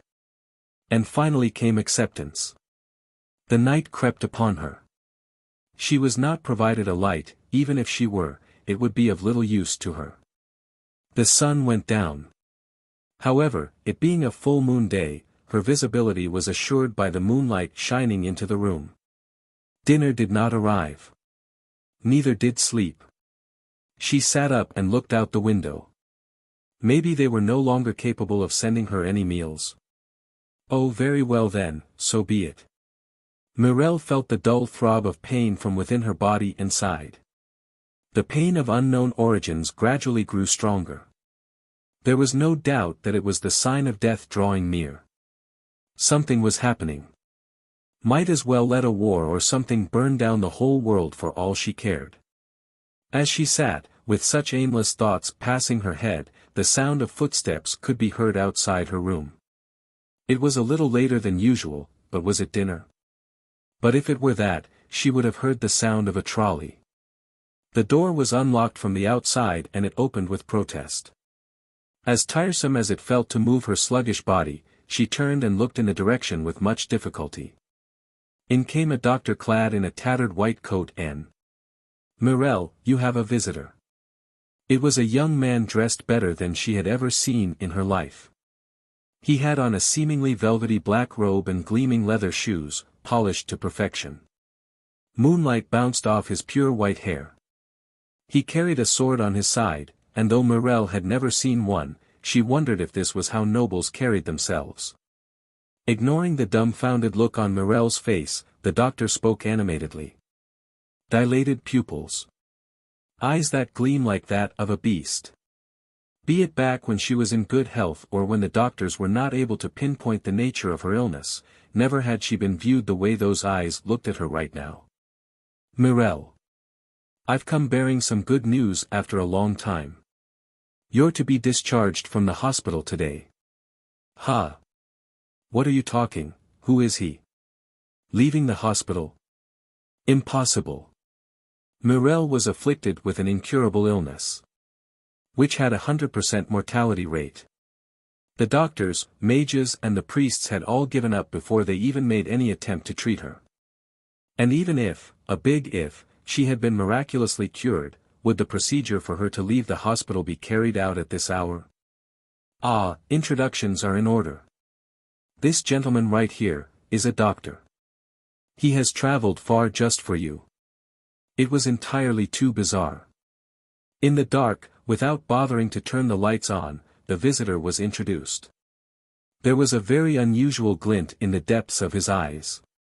She blurted out a question before she knew it. What kind of doctor? Even if they were not on great terms, the doctor who had cared for her ever since she was admitted to the hospital, blinked. He scowled for a second but looked serene a moment after.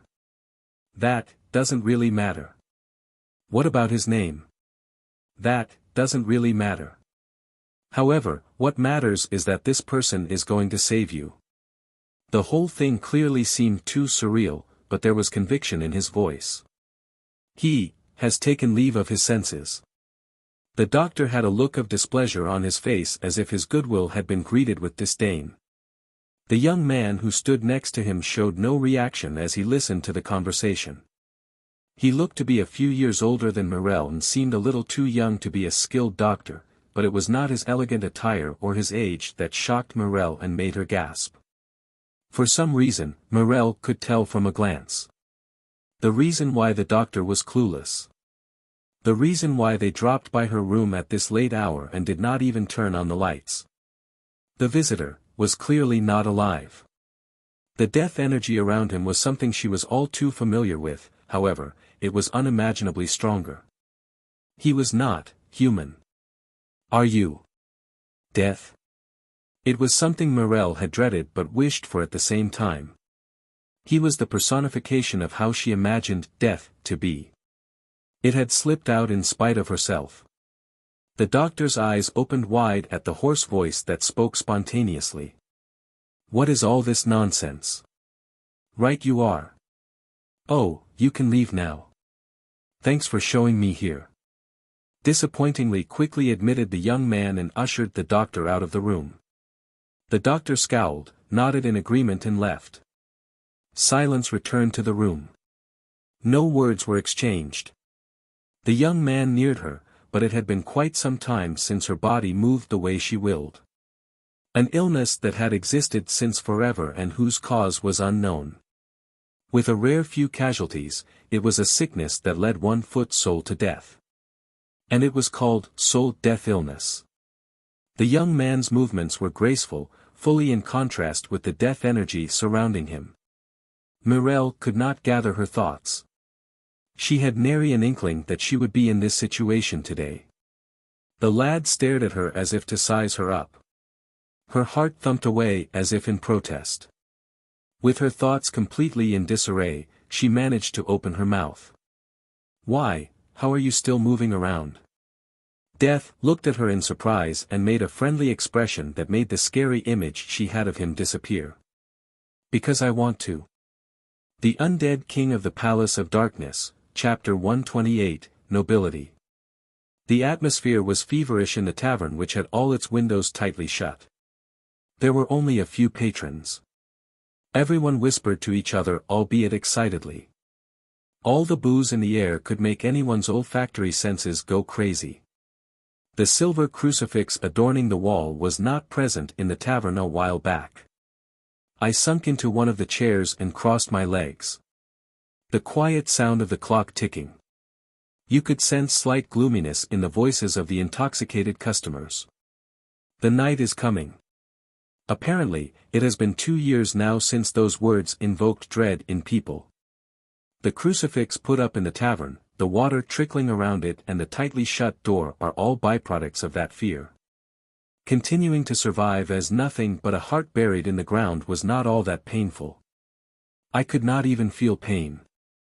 I was simply suspended in a state of nothingness. I passed out after getting Senri to safety, and before I realized, 3 years had passed. Absolutely absurd. The world that had barely changed in the past decade, now had completely transformed in the 3 years I was gone. Every pub and tavern had crucifixes put up and people stopped going out after dark, and there was flowing water around almost everything in the town. Shops verified the identity of every customer and did not welcome any strangers into the fold. And of course, the proportion of garlic in dishes had also risen significantly. "Sorry, but we've run out of garlic." The waitress who carried food and drinks to the patrons spoke apologetically to the person who walked in. "That is a lie. There is a huge stock of garlic in the pantry behind the tavern." Moreover, this tavern had always added garlic to its food even before all the uproar. The customer looked taken aback at the seemingly absurd response. Huh? You're open at this time of the night when you have no garlic? Are y'all insane? Don't you know what happened to the bar next town over? Vampires bring fear with them. Though they pay a heavy price for it, they learn to live with it, as they wade through their lives as vampires. Being a vampire myself, I am well aware of all the limitations. I know that neither running water, holy water, crucifix, nor garlic are weaknesses too crippling. Water can be made to dissipate or kept at bay using magic. As long as no direct contact is made with a silver crucifix, it has little to no effect. And while garlic is a weakness, that does not make the blood of someone who has ingested garlic off limits. Which brings us to the girl sitting opposite me, looking at me as she poked at bird fry, this town's local specialty. Platinum blonde hair that falls to her feet. Pale skin that makes you wonder if she even has blood flowing in her veins, and dainty limbs that might break at the slightest squeeze. Mirelle Noah. Senri was rather dainty as well, but Mirelle is much thinner than others her age as a result of being bedridden with an illness for a few years. The girl who could barely stand up until just a few days ago, shot a look of scorn at the male customer, but seeing no response from me, she turned toward me. "Brother, oh brother, what were you thinking? That crucifix is not an official one.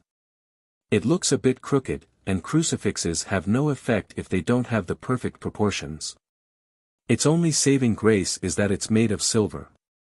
"I see. Brother, you're amazing. I'll work hard to become like you. I need to write this down, only official crucifixes are effective." Mirelle smiled, looking like a pretty flower, and moved the food out of the way and pulled out a pen and notepad, gotten through unknown means, and started writing. Maybe because Senri, who was much stronger than me, was my companion for a long time, Mirelle's reaction makes me a little uncomfortable, but I am sure it is good that she has goals. Just then, the man who was quarreling with the waitress turned around to look at us and was taken by surprise. "What the heck? Why are there kids in a tavern at this time of the night?" Our eyes meet. He trembles and reflexively takes a step back. And I gather my power in my eyes and whisper. "Come on, calm down and take a seat. It's not too unusual for the tavern to have run out of garlic nor for kids to be in it. You have a point." The man's eyes went out of focus momentarily. He nodded vigorously and sat down obediently, as unsteady as he was on his feet. This is the ability one gains when they become a noble vampire, which can be used to control a person's mind through their eyes, called Fascinate Eye. As an ability only gained by becoming a noble, it is rather a powerful one. Particularly, this ability allows one to disregard the basic rule of needing an invitation to enter someplace. Glass surfaces are no obstacle, and it can even be used when the staff identify visitors to the tavern through a brief peek through a small gap in the door as per the rule in place now. And they can be made to invite the person in. Naturally, Fascinate Eye is not absolute. Depending upon the opponent's willpower, it can either fail or succeed, and professional vampire hunters or death knights take care to never make eye contact willy-nilly. However, it is impossible to be on their toes with every single person they come across. Even with the increase in the number of vampires, there being very few of the noble kind has probably contributed to the delay in setting up proper countermeasures. Amazing, brother. Do you think I'll be able to pull off something like this someday? Asked Morel nervously. I drained the chilled glass of tomato juice in one gulp and smiled. Of course, you can. As it's my blood you've received. Skull and crossbones, skull and crossbones, skull and crossbones. It was the descent of the Dark Age. The circumstances that set things in motion happens to be the collapse of the first-class knight, Epée the Destroyer. Setting aside the fact that I find it utterly impossible to believe that the monster who almost erased me, from a distance at that, could collapse, all the demon kings who had only been involved in skirmishes up until then, gathered to attack the Death Knights in unison as if they had been lying in wait for the opportunity. Among them, the demon king who sent Sable to recruit me, the Stake King, was the strongest of the lot. With a main army of around 1,000 vampires, who were only few in existence until then, they marched on towns, razing them to the ground with their overwhelming display of power. The reason the Death Knights had an advantage over the Dark Forces was not only because they were elite warriors but also largely because demons or powerful dark beings, especially vampires, have always been few in number. However, that premise has now been broken. Demon armies with numerous vampires in their ranks were too much for even the Death Knights to handle. The Death Knights are heroes. Albeit still human. They were not strong enough to face off against monsters with an inexhaustible supply of energy, all the while protecting deadweights called humans. Thus, the Death Knights were eliminated. Well, I suppose eliminated would not be the right word. They are still fighting. Under the command of Senri Silvis, the Destroyer's successor. That said, human settlements are unfortunately very dispersed. Even the Death Knights, after being backed into a corner, could hardly protect everyone. The world was engulfed in a whirlpool of wars. Despite the Demon Kings still focusing on the Death Knights, several towns have perished, countries felled. There are a number of towns that are still standing, but a Demon King's army is too strong to be handled by a group of casually trained knights. The Demon Kings themselves are rather powerful, however the real opponents are their armies. It was different in the case of Raynal owing to his personality, but generally in a head-to-head battle with a Demon King, even a noble vampire would not come out unscathed. Also, the only reason I was able to keep up with Raynal was because of Senri's blood of top-notch quality. After revival, I was pushed to face reality and admit that I had no viable options. Skull and crossbones, skull and crossbones, skull and crossbones. What's up? You keep staring at me. I blinked as I asked Morel, who had her eyes fixed on me. Morel rested her chin on her hands and answered absent-mindedly. Brother, you're so cool. I see. Saying I look cool when I am sitting here doing nothing, is this a side effect of turning her into my follower? Morel had been afflicted with the same dead soul illness as I had in the past. And now, she is my, and Baron's follower. Traveling from town to town, I looked for people ill-suited to life or ones with the makings of an undead. It was all to make new comrades. In order to fight the Demon Kings, to be of help to Senri, and consequently help save mankind, I need strong comrades. I had promised Senri I would not make any followers, but if she were in my shoes, I am sure she would understand. It is a common misconception that a vampire bite can turn humans into vampires, but the process of vampirification is something else strictly speaking. Feeding is done through drinking blood, whereas vampirification is done through giving blood. There is no doubt that the curse of the felled Beast King, which helped him create werewolves, was a derivative of this ability. Anyone who is given the blood of a vampire turns into a vampire. I wonder if that is the reason Morel started calling me brother despite not being related to me. Morel frowned. And her small nose twitched. Brother, I smell undead, approaching this place. Recently, towns in this neighborhood have been subject to frequent attacks from vampires who target taverns and shops with poor anti-vampire measures. Up until my resurrection, vampires were all but an illusion. Oh, what a dangerous world we live in now. The reason for my visit was to stop these occurrences. Suddenly, the door was smashed apart, and a huge rock came flying in, destroying the interior of the tavern. One of the drunks got caught in the crosshairs and was turned into a pancake. The tavern is filled with a strong scent of blood. The sound of screams follows a beat later. However, Morel, who had been a human until a few days ago, looked unfazed. Her nose twitched and she smiled. "Brother, do you mind if I take care of it? I'll make you proud." "Oh, sure. Give it a try." As my words reached her ears, Morel's body swelled. The thick jacket she had on was torn from within and a silver pelt took its place. She was using her power.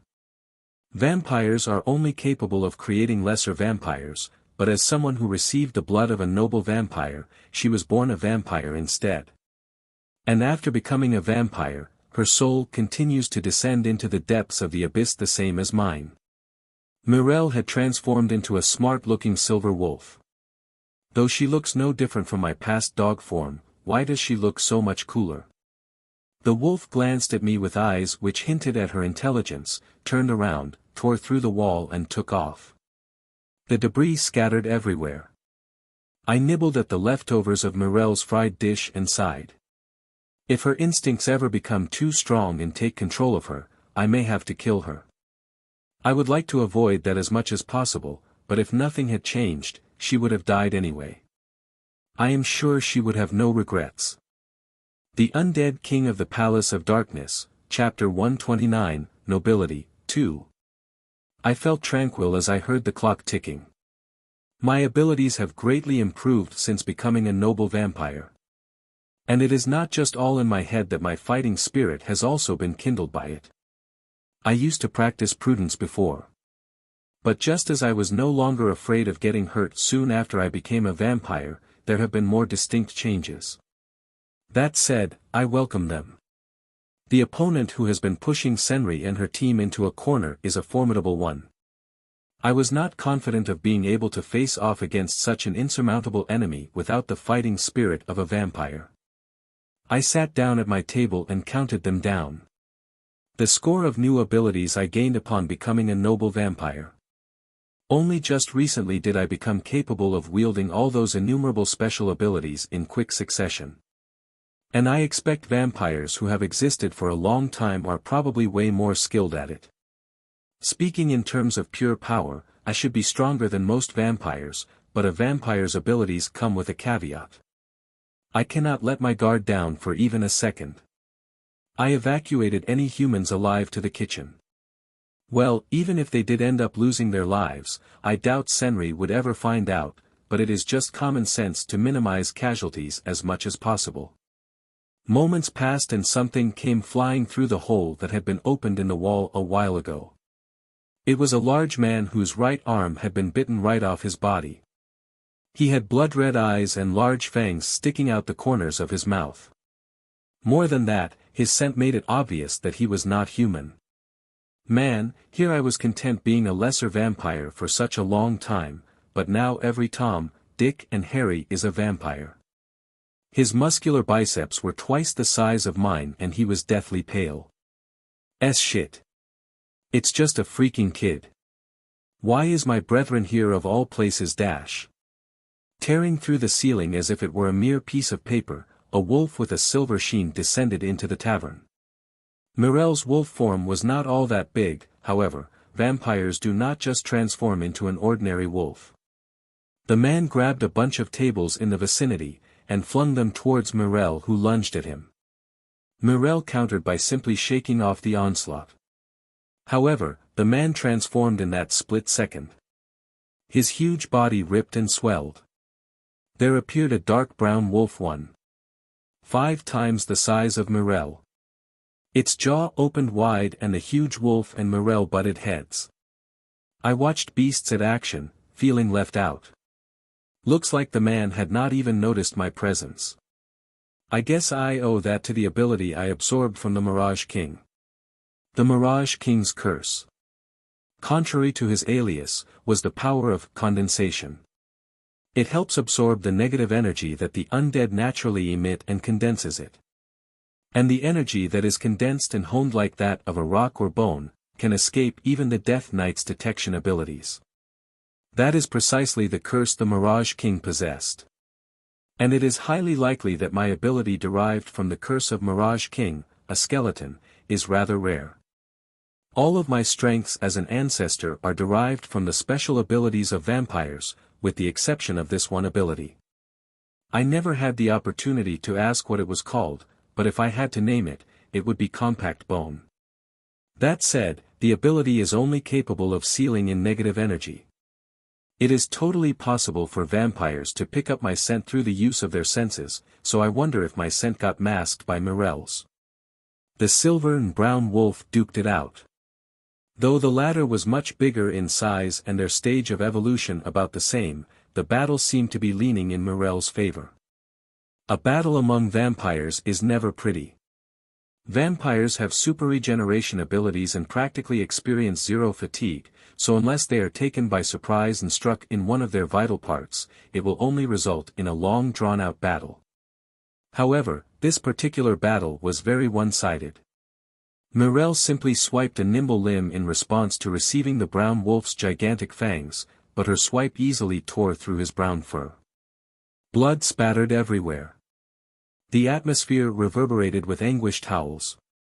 Wonder if he realized that something was off after all this time, for the brown wolf tried to retreat but Mirel gave chase without hesitation. Her fighting spirit did not feel like it belonged to someone who was an invalid just until a few days ago with no dreams or hopes for a future. The man was trifled with relentless attacks and cried out, his voice all hoarse. "What the hell, shit, don't tell me you're of a higher rank." Mirel's right paw trampled on the man's head. Vampirification is not an infection, but a transfer of power. Therefore, the purer the parent vampire is, the stronger the vampire created. The one who turned Oliver into a werewolf was the retainer of the retainer of the retainer of the Beast King, a third-generation werewolf in other words.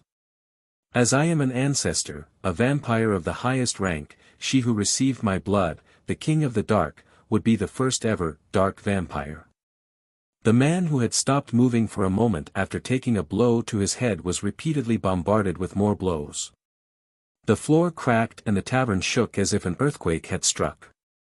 Eventually, maybe because he lost control of his power, the wolf shrank and turned into a man.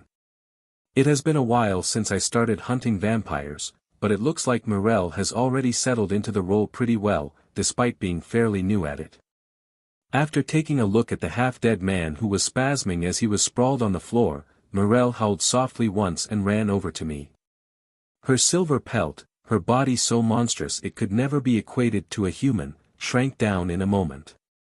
It is a strange sight no matter how many times I witness it. By the time she reached me, there was no indication of her having been a wolf just moments ago. The transformation had left her in her birthday suit, but Mirel didn't look the least abashed and threw her arms around my neck. "Brother, I did it." Even I had been mindful of the ripped clothes when I first transformed, and yet what am I to think of this complete abandon of virtue? How many were there? I killed 2. I guess she took them by surprise. I have no complaints. I patted her head for a job well done while she quivered and her red eyes, the mark of a vampire, were twinkling. Maybe this is how I seemed to Senri back in the past. Was that not enough head pats? The convulsions of the man lying on the ground gradually died down. Stomping on his head would stop his brains from turning, but nothing can stop it from regenerating.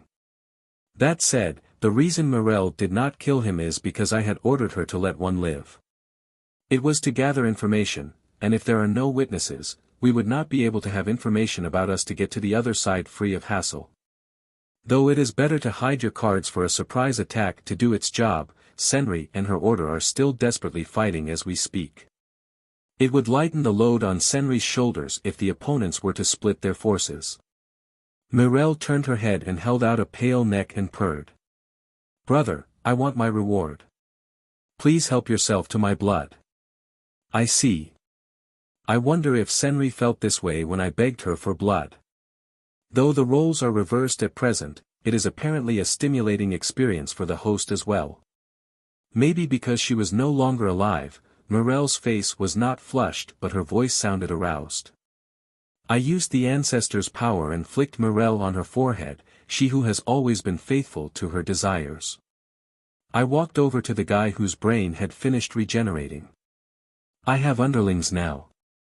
I need to show how dependable I am to my capable underling."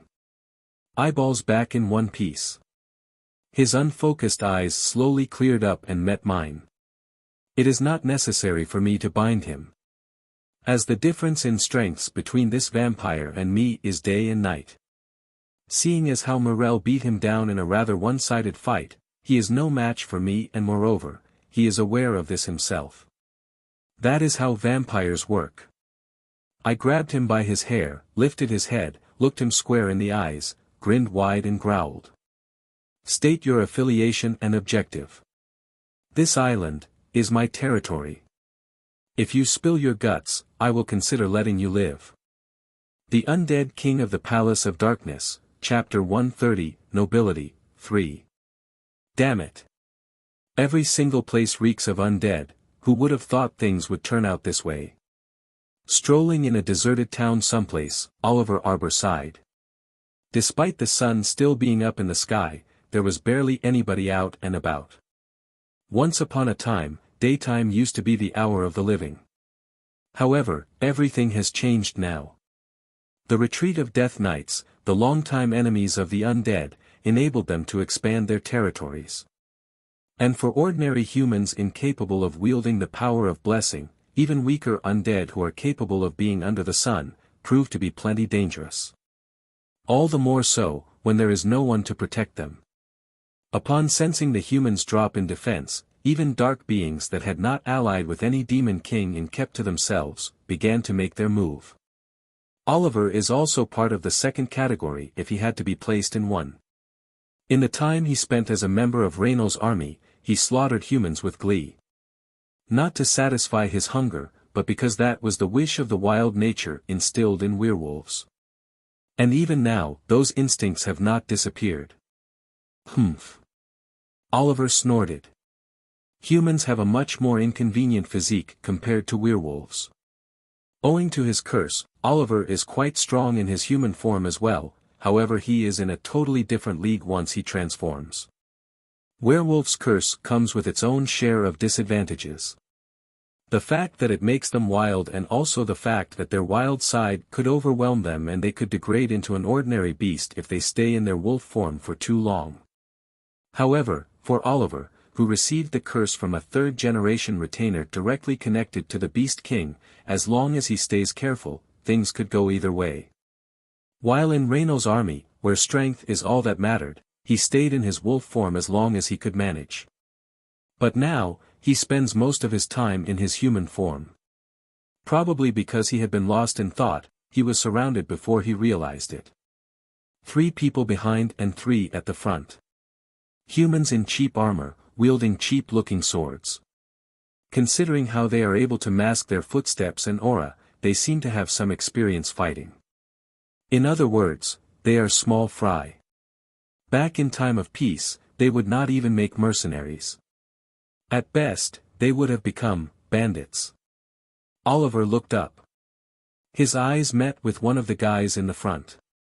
The man looked a head taller than Oliver in his human form. Despite being smack dab in the middle of town, he carried a well-used, large scimitar on his hip and his mouth curved into a crooked smile. The man stops a few feet in front of him. Oliver follows suit and also comes to a stop. He could tell the men in his rear quietly spread around to surround him. Undead were not the only things that became lively after the world order crumbled. Judging from their actions, Oliver came to a conclusion. They are bandits after all. Ever since the armies of demon kings became more active, a majority of the towns experienced a drop in their defense.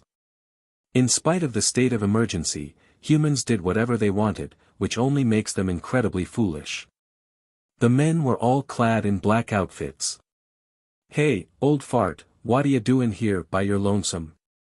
Surely you know it's not safe here. You must have heard about the head king that rules this place." Head king. The men looked a little puzzled at Oliver whispering to himself, but soon nodded in agreement.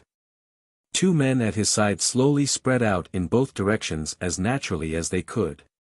"Yeah, that's right. Head king. Most of the soldiers protecting the town are dead. Of course, the king has no interest in a broken-down, deserted town like this, but there are those that do show interest." The man grabbed his scimitar in a flashy manner and got into a fighting stance. Sunlight bounced off the dull blade. And his supposed friends also drew their swords. Ridiculous. Simply ridiculous. Back in the day, there was no fear of being attacked by people like these even on the outskirts of a town. Well, I guess his perception might be a little skewed since he was always the aggressor. The king told us, "Do as you please." Our black clothes are proof of that. The more heads we take, the higher the status granted to us by the king. Such foolish thinking. The dead despise the living. No matter the ulterior motive, it makes no sense for them to show mercy to mere humans. All the more so when the humans in question are no more than small-time thugs. Oliver looked around, assessing the situation inside. Head king. Each day there are more and more kings I have never heard of. The map is redrawn too frequently because of all the different power plays. Just where the heck was this head king hiding until the Death Knights disappeared? I would have never imagined that there were humans who would choose to side with the undead. Of course, that is not to say it has never happened before, however, the number has skyrocketed lately.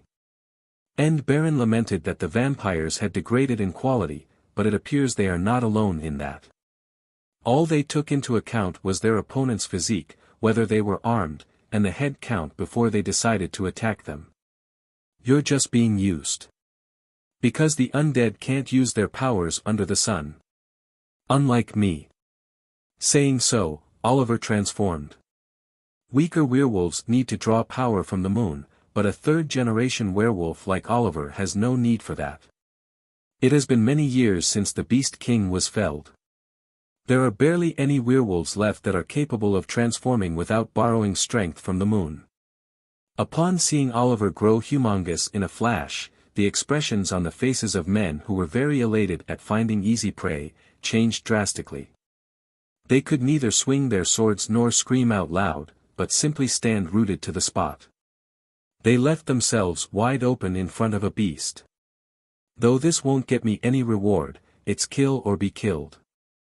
There is only one thing that could override the wild instinct of werewolves. And that is fear. Werewolves live in packs. They are brought into this world to serve their master. As long as it is the wish of the Alpha to not attack humans, the werewolves are forbidden from doing so. Blood blossoms bloomed. With a single swipe of his arm, 3 of the men were torn to shreds and thrown to the ground. And that is when, the men let out something between a yell and a scream. Never thought things would turn out this way. One of the men raised his scimitar and rushed headlong at Oliver. After lamenting one last time, Oliver returned the favor beast style, skull and crossbones, skull and crossbones, skull and crossbones. This is not working out. A castle that was abandoned after it was invaded by demons. With curtains and planks blocking out even the smallest ray of sunlight from seeping in, I sat in the cellar of the castle and sighed. Plopped down on the couch that was brought in, I tried to shake off the annoyance of unknown origin from settling in. All threats in the vicinity had been nullified. After defeating Raynal, I killed the Mirage King. Only ones capable of killing me are other demon kings, a fellow noble vampire, or the Death Knights. Well, vampire hunters could also make tough opponents, but as long as I do not screw up badly, I doubt I would lose. Nevertheless, the situation remains unchanged. We have saved several towns and killed many dark beings. Mirelle has slowly mastered her abilities after extensive on-field experience. However, we still remain in the dark. With each passing day there are more undead surfacing. There were many who claimed to be kings among the ones I killed, but they were all far inferior to Raynal in terms of might. Also, starting with the Stake King, the subsequent demon kings do not seem to have as much leisure to go around attacking simple human settlements. I am not sure whether it is by design or merely a coincidence, but there are too many obstacles to clear. Since each town has shut in on itself, there is almost no way to glean new information. It is unclear exactly where the Death Knights are stationed at this very moment. All that is known is that Senri is the one leading them. I would not expect anything less from Senri. She is perfect at keeping information from leaking out, but that does put me in a bit of a pickle. After all, I am no more than a vampire who got a small power-up. Not being able to venture out during the day is also a legitimate issue. My bat form is really convenient for scouting, but the fact that I can only do any real work after sundown really limits how much distance I can cover. The land is simply too vast. Moreover, if the Death Knights are holed up somewhere, it is sure to be set near a water body. Or worst case scenario, it could even be on a lone island surrounded by water on all sides. Currently, my only allies are Oliver, Monica and Mirelle. Oliver is a mutt, and Monica can fly, but she is not all that strong. And it is hard to say our plan of recruiting people with dead soul disease is going swimmingly. They are few in number to begin with, and we are in the middle of war at the moment. Should I count my blessings for finding Mirelle so quickly? First of all, the process of vampirification involves transfer of power. Meaning, the one facilitating the process will experience a drop in their power. Hence, I cannot make too many. With the way things are going, just when am I going to be able to see Senri? If this keeps on, Senri might forget me, not. I feel like raining down flyers, announcing that I am alive. However, I cannot do that because Monica could get shot down from the sky. And Mirelle as well. Mirelle. Brother. Take a look. At that moment, my one and only retainer, Mirelle, burst into the dark room, all smiles. Mirelle was stark naked. Because transforming into a wolf rips clothes apart. The ability she received from me is Curse Steel, so she cannot even manipulate her blood to cover herself up. That kinda reminds me of the past. Mirelle was holding a huge wooden box. She looked all proud as she presented it to me. I made a coffin. And it's perfect. Mirelle, have some shame. She looked very withdrawn even moments before becoming a vampire, but now she is all animated. It is daytime now, sleep time. Not to mention, she is too carefree. For an enemy of humanity. Carefree and naked. Just who does she take after? Mirelle quickly hid herself behind the coffin after I pointed her nakedness out and slowly peeked out. But brother, there's no more clothes left to wear in this castle. Except for my best set, everything's ripped. Not that they got ripped, but you ripped them. Just stay a puppy all the time. But I transform into a wolf. Mirelle stared at him, eyes all round, looking perplexed. A wolf is a lot cooler than a dog. But I can transform into a wolf too now. A fluffy wolf with a long white coat. Just why? Since there was no other choice, I bit into my right thumb. I manipulated the blood flowing out to surround her to form clothes. The ability blood pain I possess is weak. Quite possibly due to the fact that I did not steal it from the actual body of the owner, I cannot maintain the shape of blood once it gets too far from my reach.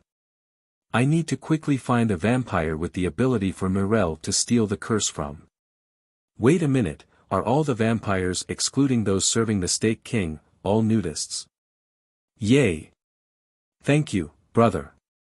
Mirelle followed me around like a chick, shouting excitedly. I do not remember raising such a shameless child. She is probably just starved for human relationships since she had been bedridden for a long time. In my case, the Lord was quite a character, so I never particularly developed a bond with him. Suppose Senri had saved me in a similar fashion as I did Mirel, I cannot be sure I would not have behaved the same way.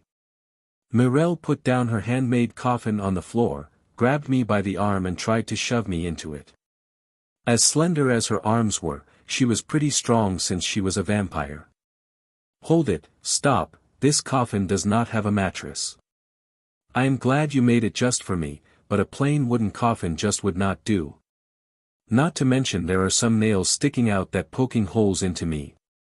Dainty frame that crumpled up and bumped against me. Soft skin. Long hair tickled my cheeks. Mirel put her ear to my chest for a second, as if she could hear my heartbeat. She soon raised her neck to my face and purred. Dear brother, I offer you this coffin and me as a show of gratitude. Please help yourself to my blood. Really, I wonder who she takes after. I do not remember raising such a shameless child. I am devoted to Senri. I will not cheat on her. Mirel squirmed, rubbed against me and said, all embarrassed. Brother, you pervert. That's a lie. Who do you think put clothes on you? I need her to be the same, imposing Mirel, that she is on the battlefield. At this rate, she might force herself on me. This will not do. This simply will not do, even if we are vampires. Senri needs to learn from her. Be it a handmade coffin or offering herself, both would make the perfect present. I'm back, Lord End. And as luck would have it, Monica, who had been sent on a scouting mission, returned at that very moment.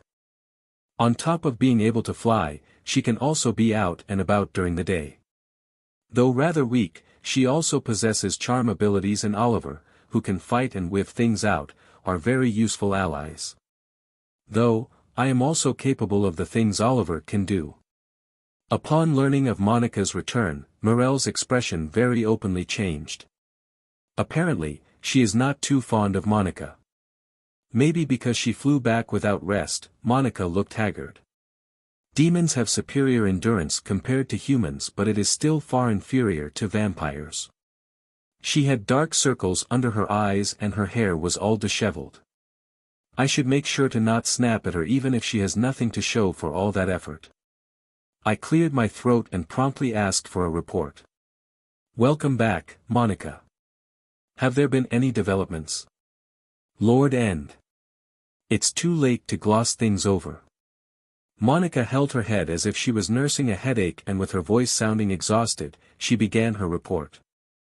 The Undead King of the Palace of Darkness, Chapter 131, Next Course of Action. Monica is an excellent scout. From reconnaissance to gathering intelligence, the skills that she picked up while serving Raynal are something not even I can copy with the incredible powers I gained after transforming into a noble vampire. Above all else, she is my savior. If not for Monica and Oliver, I would probably still be 6 feet under. Though we were enemies once, I decided to consider everything water under the bridge. I had looked at them suspiciously, questioning their reasons for going to great lengths to track me down, but Monica simply stated that I had become Raynal's legitimate successor upon defeating him. Evidently, Monica and Oliver are rather duty-bound. Or should I say, the game lion, Raynal, was that charismatic to earn such loyalty from them. I guess even I could have ended up as Raynal's subordinate had it not been for Senri. His army was horrible in many ways, but Raynal himself was rather an old-fashioned soul. It's unlikely that Monica would ever betray me. Vampires have too many weaknesses, hence even Monica, who isn't a fan of close combat, could easily assassinate me if she so wished. And if she really wanted to betray me, then all she had to do was not revive me in the first place. Worrying isn't going to get me anywhere, and now I also have a familiar who is excessively loyal towards me. Monica Ultivia is a dark being called a demon. I don't know much about demons, but what I do know is that not all demons are built the same and that Monica has the power to charm people. She can take on a human form, has command over a number of dark spells and flies over the clouds with a pair of black wings. And compared to Senri or Morel, she has a more voluptuous body. Her charm magic is different from my magic, and though inferior in terms of potency or immediacy, it's quite effective on men irrespective of their strength. I happen to think that Monica is a succubus, but if she really isn't one, then it leads me to wonder just how much more powerful a real succubus is. I re-examined all the information Monica brought back. With darkness spreading its wings everywhere, there's very little communication between towns, so the information that can be gathered has dropped in quantity and accuracy. The present world is dangerous not only to humans but also to weak dark beings. The few dark beings I came across, after being freed from the grasp of their mortal enemies, the Death Knights, were all living as they pleased. God damn it, such monsters are the reason a harmless little vampire like me is always getting flack. Morel pouted and said, I could also be of help to you, brother, if I could use Fascinate Eye. It would be troubling if you happen to accidentally expose yourself to sunlight and dissolve while out on an investigation. The disadvantages of the curse increase in proportion to the number of evolutions an undead goes through. Naturally, that applies to me, a noble vampire as well, but Morel can also not function under the sun for even a second. Monica and Oliver, who aren't weak to the sun, are valuable in that regard as well. Vampires need to stay indoors during the day. Just like back when I was traveling with Senri, as long as we keep a low profile, there's lower risk of us getting attacked, but if we intend to put ourselves in the front and center, then we need someone to protect us during the day. Any basement or cellar where sunlight can't get through is perfect for activity even in the day, and considering the undead in the vicinity have been taken care of, there's no real need for protection either. I flipped through the pages of Monica's notes and maps that she had drawn up. Looks like you were pretty thorough. There's too little information going around, so most of it's just speculation. I had entrusted Monica with investigating Senri's whereabouts and the degree of influence exerted by the Demon King near this area. Something that would have been simple before the world order changed has become complicated after communication has grown extremely difficult between towns.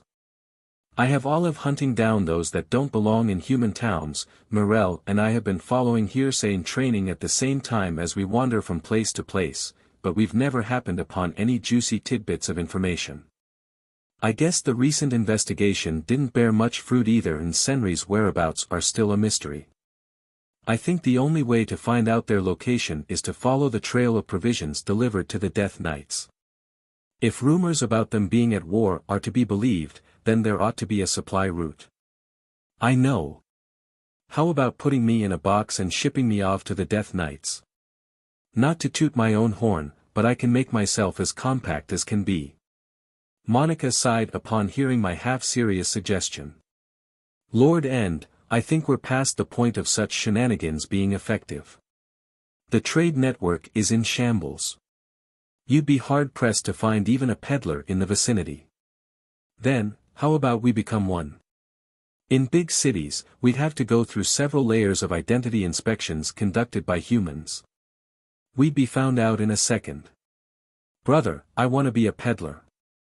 Senri would have shot me down nicely, while Monica really doesn't mince words. I guess we are too small a group.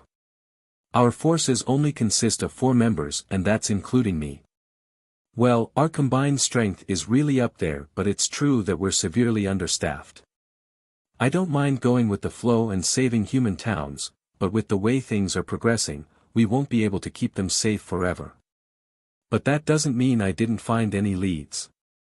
The fact that they're holding their own over the allies of Stake King must mean they have a geographical advantage. And they also probably have the backing of a powerful country. If we take all that into account and slowly narrow down our scope.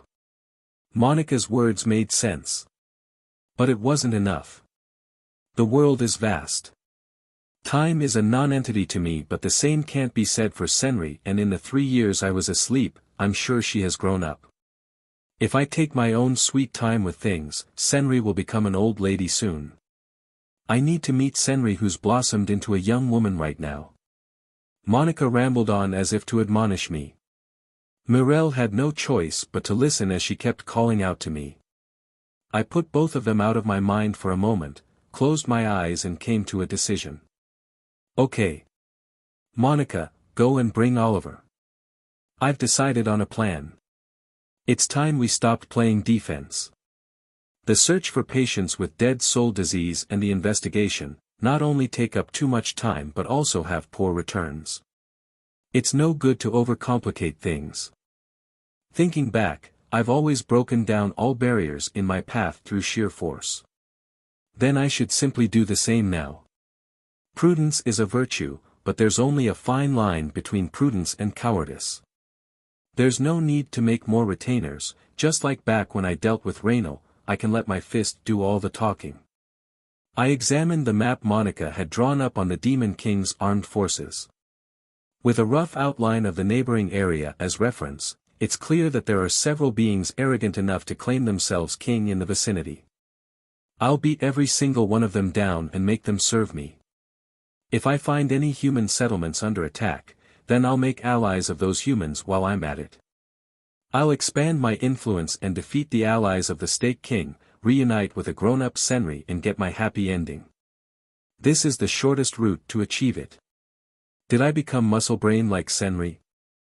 As Mirelle and Monica looked at me eyes wide, I solemnly declared, we're gonna beat everyone into submission. I declare that as of this moment, I'm a Demon King. The Undead King of the Palace of Darkness, Chapter 132, A New Policy, 2. The eyes of Oliver, who looked like a dog that had recently been soaked by the rain, lit up at my words. Oh, boss, are you serious? I'll have you work too, Oliver. To start with, vampires aren't suited for defending. I have too many weaknesses. I also have to be careful when I'm on offense, but once I go on defense, my enemy will attack me with all the vampire weaknesses like how Keeper has done. I'm not going to call it cowardly. Vampires are unfairly strong, to start with. Of course, boss. With your power, you won't lose to most demons, let alone humans. He was really cocky when we first met, but he sure has changed. He was terribly frightened right after he saved me too. Just how traumatized is he by vampires?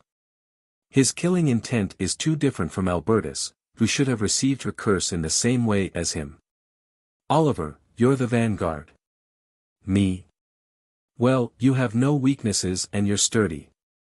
As expected from the species created by the ancestor, werewolves cover most of the weaknesses of vampires. The necromancer who created Lycus must have created them to somehow counter the many weaknesses he couldn't erase. They are weak against the vampires, but they have no other big drawbacks. Except for the silver weapons, I guess. He has no weaknesses compared to me, he's sturdier than Monica, and most importantly, it's wonderful that, unlike Mirelle, if he accidentally died it wouldn't be much of a pity. On top of that, he's uselessly high-spec, as he's even able to transform into a human. If he was a girl that I could drink blood from, it would be just perfect. Well, I'm the third generation, after all, indeed, I have no weaknesses because I can transform freely. Werewolves are at their best only when they're serving vampires. I didn't praise him, but Oliver started laughing ferociously with his tongue out, while Monica let me know this in a quiet voice. Looks like werewolves have some level of loyalty too. So there's no need to worry about being decapitated in my sleep, huh? Well, I hardly ever sleep though. Let's do this skillfully. We'll start with the weakest Demon King and ask them to surrender. Are you not going to ambush them? For vampires with countless weaknesses, surprise attacks have immense advantages. But there's a limit to how long you can rule with fear. My goal isn't to become the king, so if I can get by with negotiations, I'll have no complaints. I'm trying to make the enemy into my subordinates, so it's obvious that it's better to have many people. In response to my words, Monica advised me hesitantly. Lord End, demons won't surrender without fighting. We won't know unless we try. Well, I will do it if you tell me to, it's a work that's 100 times better than information gathering. Looks like the work I had left to Oliver didn't really suit him. It's pretty hard being the Demon King. We will advise the enemies that we think we could take head-on to surrender up front and take the ones that seem too tough by surprise. We will negotiate with human nations. It would be bad if she found out that I destroyed a human nation when I reunite with Senri, and in a situation when the Order of Death Knights can't move properly, the human nation would be in an absolute peril. So if I gathered my troops and negotiated with them in a gentlemanly manner, they wouldn't refuse. Mirelle applauded my flexible strategy. There is a bright smile on her face, as if she's about to play her beloved game. Although she lacks some ethics now after becoming a vampire, you can still catch a glimpse of her personality from when she was alive. How wonderful, brother. So then, what should we call ourselves? Name, huh? A name is certainly important. If I become famous, it might even reach Senri, who's fighting somewhere. In that case, it's better to have a name that Senri would instantly recognize. I wonder if N's army would be problematic. Lufri and others already know my name.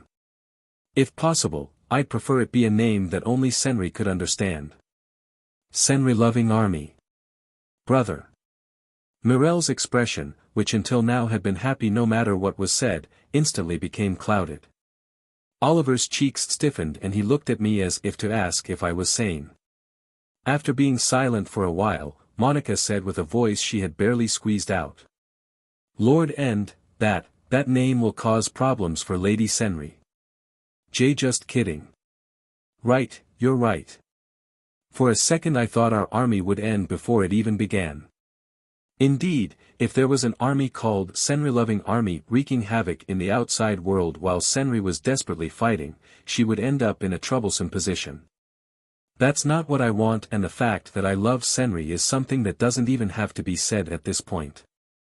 The Lord created me to be the kind of the Palace of Darkness. So it's not a bad idea to use this name, but, does Senri know that name? The battle with the Mirage King was fierce, and on top of that, I was asleep for more than 3 years. There's a 50/50th chance whether Senri knows it or not. I nodded strongly, looked around and declared. All right, I'm the White Puppy King. It's decided. Huh. Then, are we the army of the White Puppy King? Any complaints? Senri will definitely recognize this. I probably won't have to worry about names overlapping either. Even if there's another white puppy within the ranks of the Demon Kings, they most likely wouldn't call themselves the White Puppy King. Brother, it's kind of cute. Nobody's going to accept the recommendation to surrender from the White Puppy King. To begin with, there's a clearly superior big name like the King of Beasts in the same direction. It's fine. It's not like I'm going to be naming myself all the time. Let's engrave this name into the minds of those who will oppose me, along with the fear. Do you understand, Oliver? At least, choose something like the White Dog King. No. That wouldn't be able to get my point across. As I glared at him, Oliver's tone became weaker. Looks like he understood just how serious I was. Besides, it's not all bad. With this name, when I'll have to fight, the enemy will definitely let their guards down. Also, when the word of my power spreads, nobody will forget this name. I'm definitely sane. Also, they wouldn't be able to imagine that the power of the White Puppy King is curse steel. War begins even before the conflict. However, brother, you sometimes turn black. Monica, we'll start with the weakest Demon King around us. I will give you the position of staff officer. Get it? 1 year. We will find Senri and the others in a year and end this damned era. I grabbed the sword by my side that I inherited from the Mirage King and lifted up. The cursed demonic sword fit my cursed body incredibly well. If I hadn't been pushed to the limit during that fight with Mirage King, this era wouldn't have come. At the very least, I wouldn't have to separate from Senri. Oh, 1 year. Why yes. You understand. Brother, what's my position? Ah, the princess, then. It seems that the beginning of this era was the downfall of Ape the Destroyer. Good grief, that man is always getting in my way.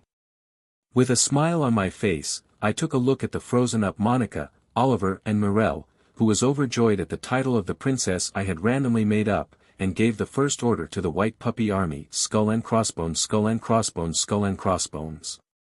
Pft, what? What did you say? The white puppy king. White puppy. Did he come up with that himself? That's right. The name might be cute, but you can't underestimate him. Give this letter to the king. So you're a dog of a doggy. KH. Oliver gritted his teeth at the blatant ridicule. The soldier of the demon king of the Evernight, the male dark elf, who was patrolling the area, carelessly took the letter and snorted. The soldiers that were surrounding Oliver were also all looking down on him. It was the first time he had been belittled so much in his werewolf form. It was all the fault of that name. So how many people are in the army of that esteemed white puppy demon king? 100. 200. I've never heard of him. But he couldn't complain. He had imagined this very scenario even before the letter had been accepted. If Oliver were in their position, he would have also taken the same attitude. The name of the demon king symbolizes their valor and should be the source of pride for their subordinates too. The demon king of Evernight was one of the powerful kings in this area. He had gathered mostly fairy-type demons who could use powerful magic, and with his annihilation power, he had already grown to a scale that no human kingdom in the vicinity could oppose. He was an up-and-coming force that was gradually encroaching the territories of other demon kings. To the soldiers, who have this in their heads, the white puppy king's soldier that had delivered the letter single-handedly would be nothing but a joke. 4 people. 4 people. 4 people, is this a joke? Don't hide it. Are you actually serious? A burst of laughter enveloped Oliver. It was natural. After all, nobody would call 4 people an army. To start with, that number was even less than the number of soldiers that were surrounding Oliver at the moment. Oliver, who was a werewolf, had a resistance towards magic. Still, his chances of winning would be slim if he took on so many opponents at the same time. They were mages, but it wasn't like their physical abilities were weak either. He could manage to run away at least, of course, but... He said patiently to the underlings of the demon king of the Evernight in front of him. It's a recommendation to surrender. I need to take the reply back. Pft, I get it. I will certainly relay it to the king. That a crazy demon king that calls himself a puppy king has appeared. A flame lit up on the tips of his stretched claws, and the letter was instantly turned into ashes. The mission had failed, but Oliver had no regrets. There was no way a recommendation to surrender would work without fighting. When asked about the weakest king, Monica had chosen the demon king of Evernight as their first opponent. Countless soldiers that could use powerful combat magic would surely be a threat. However, magic didn't work on cursed vampires. The white puppy king was a bit absent-minded, but he was strong, brave and cunning. The Undead King of the Palace of Darkness, Chapter 133, Devilishness. Ha! White Puppy King. Is this some kind of joke? The consul of the small city, Full Non, blinked at Oliver, who appeared out of nowhere, through a pair of eyes with prominent dark circles under them. It's been a few years since the world changed completely after the demon kings all rose together in revolt against humans. The Death Knights, who had always been deemed heroes, found themselves in over their heads, and many towns were forced to fend for themselves. Apart from the strong forces that targeted the Death Knights, other demon kings also appeared and attacked towns at the worst times. This came like a bolt out of the blue for humans who had enjoyed a long reign at the peak of all races. Many towns that didn't have any organized military forces were brought to dust, and even towns with properly trained soldiers were forced into tough battles. Mankind was slowly on its way to extinction. Perpetuating despair only served to beckon more darkness. Many demon kings had shown up in the outskirts of Fulnan City. Though one of the reasons Fulnan was still standing is because it's well fortified, it was more due to the fact that the demon kings had no solid purpose in their minds. Domination of mankind wasn't their desire. They decimated towns as if they were competing with each other to score higher points in a game. In fact, many such attacked towns had lost all semblance of civilization and were nothing but ruins overrun by monsters. This town had already lost its liveliness. It can't hold out much longer, and backup from other towns can't be expected either. Not that other towns had any time or resources to spare. Only option was to somehow sneak out of the town, praying they don't get caught by any of the demons with acute senses. Then again, even if they made it out of town, where would they go? The whole world was in disarray.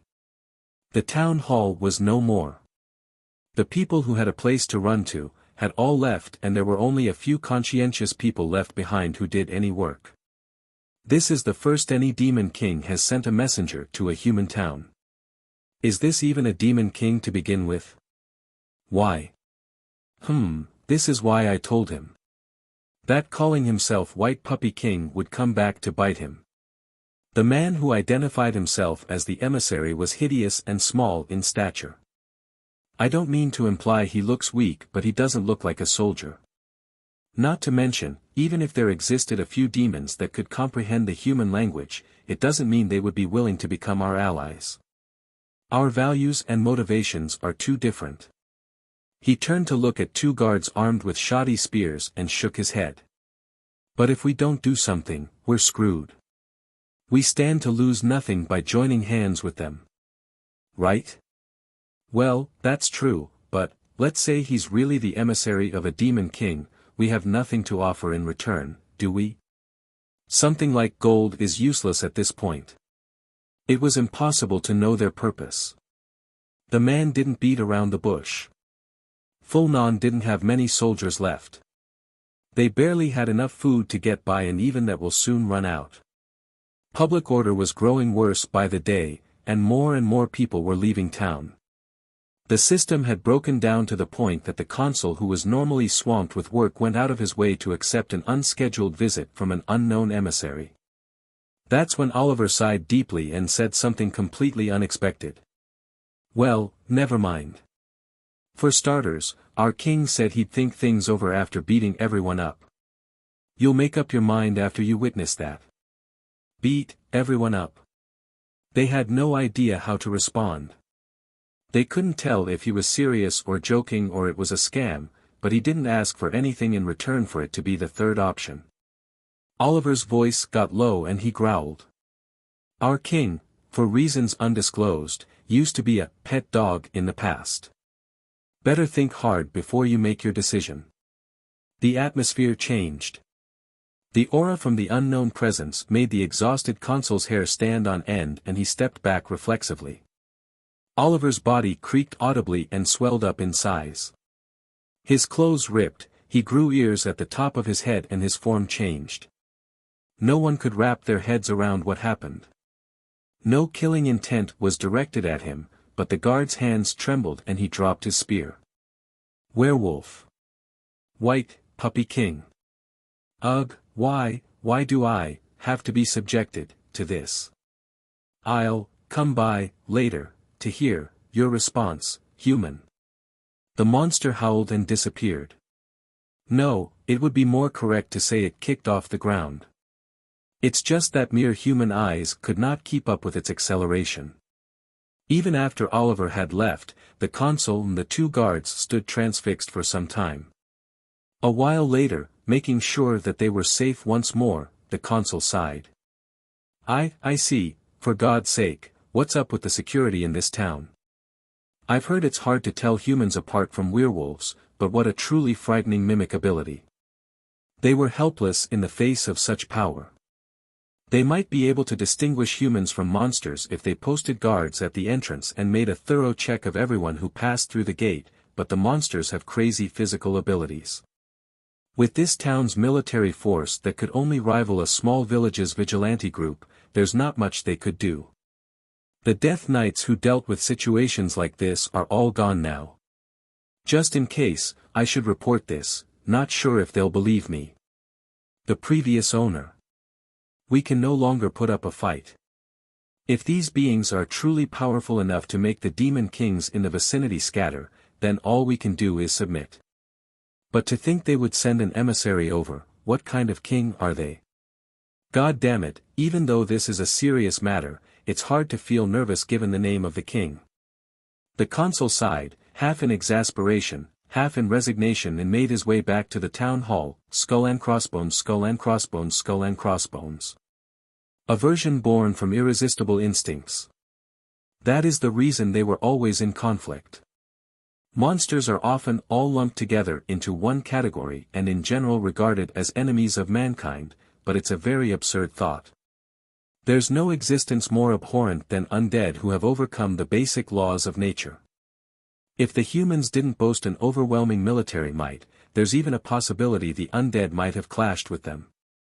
The senses of monsters aren't as dull as those of humans. And any species of monsters with superior olfactory and visual senses can pick up the scent of undead that is entirely different from the living, no matter the distance.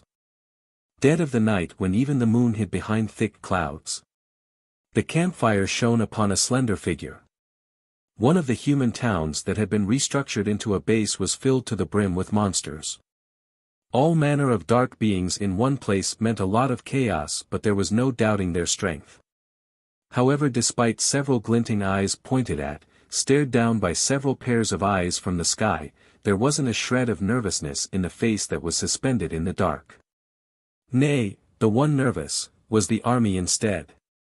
The aura around that petite figure, the scent emanating from her filled everyone with absolute dread. They weren't used to it. There's no way one of them could be in such a place. That figure, which appeared to be a young girl, was certainly not human. Lone Knight. It's inconceivable to think anyone would try to challenge this army all alone. The shadow clad in a black cloak was unarmed but held a flag in her arm. Eerily beautiful long silver hair, crimson eyes with a dubious glint. The suspicious girl planted the flag where she stood and her lips slightly curved into a smile. Brother forbade me from killing humans but said it was okay for me to cull a herd of monsters. One of the subordinates of the Evernight King, a male dark elf, was able to discern her true identity, only because he'd seen one of her kind before.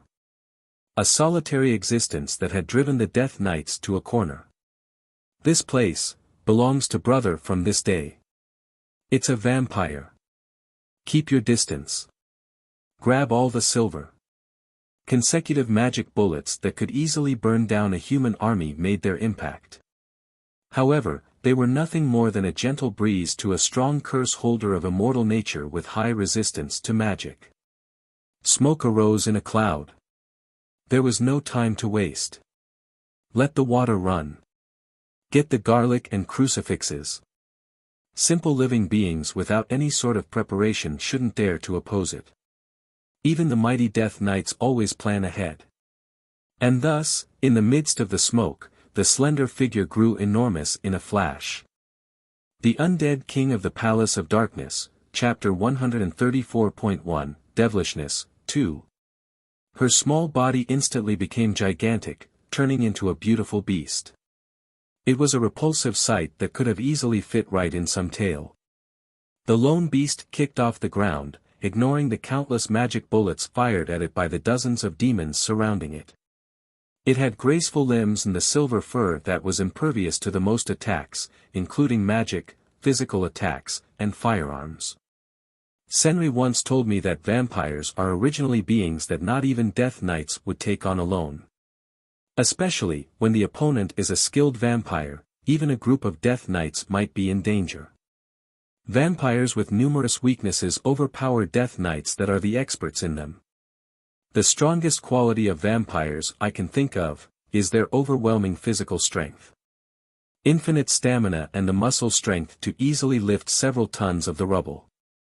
The durability to move just fine even with a hole in their guts and the regeneration. And, resistance towards magic and poison. In exchange for more restrictions, the performance of vampires is genuinely higher than that of most demons. I was watching the memorable first battle of Mirel Noah, my only blood-related kin, from above the sky in the form of a bat.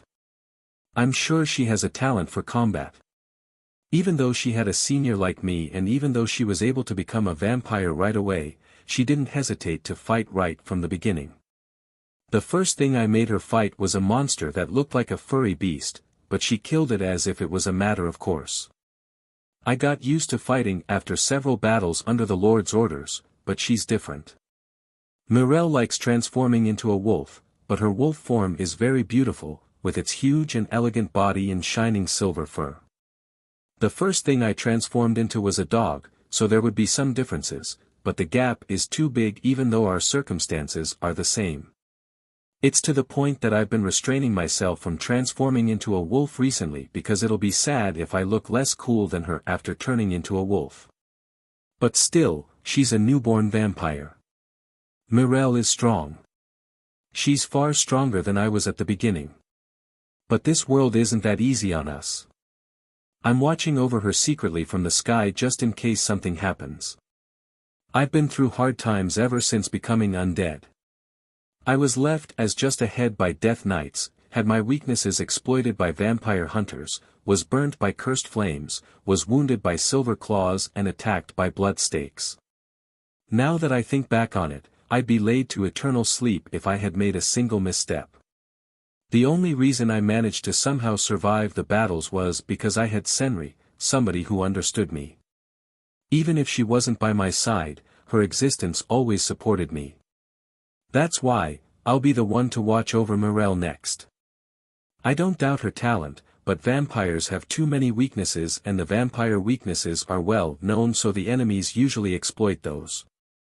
You'll get hurt if you let your guard down and you'll get mostly hurt even if you don't let your guard down too.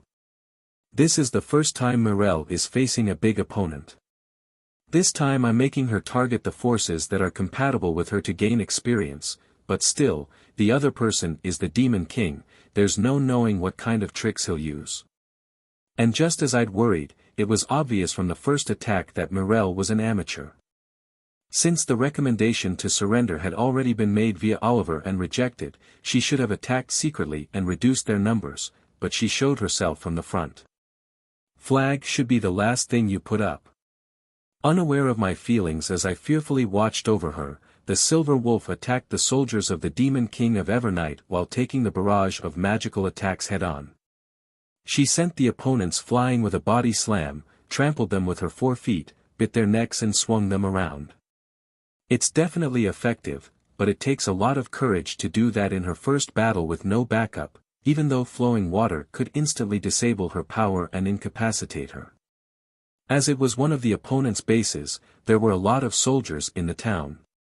As we had previously discovered, most of the subordinates of the King of the Evernight were mages and they shot the flames and the lightning continuously.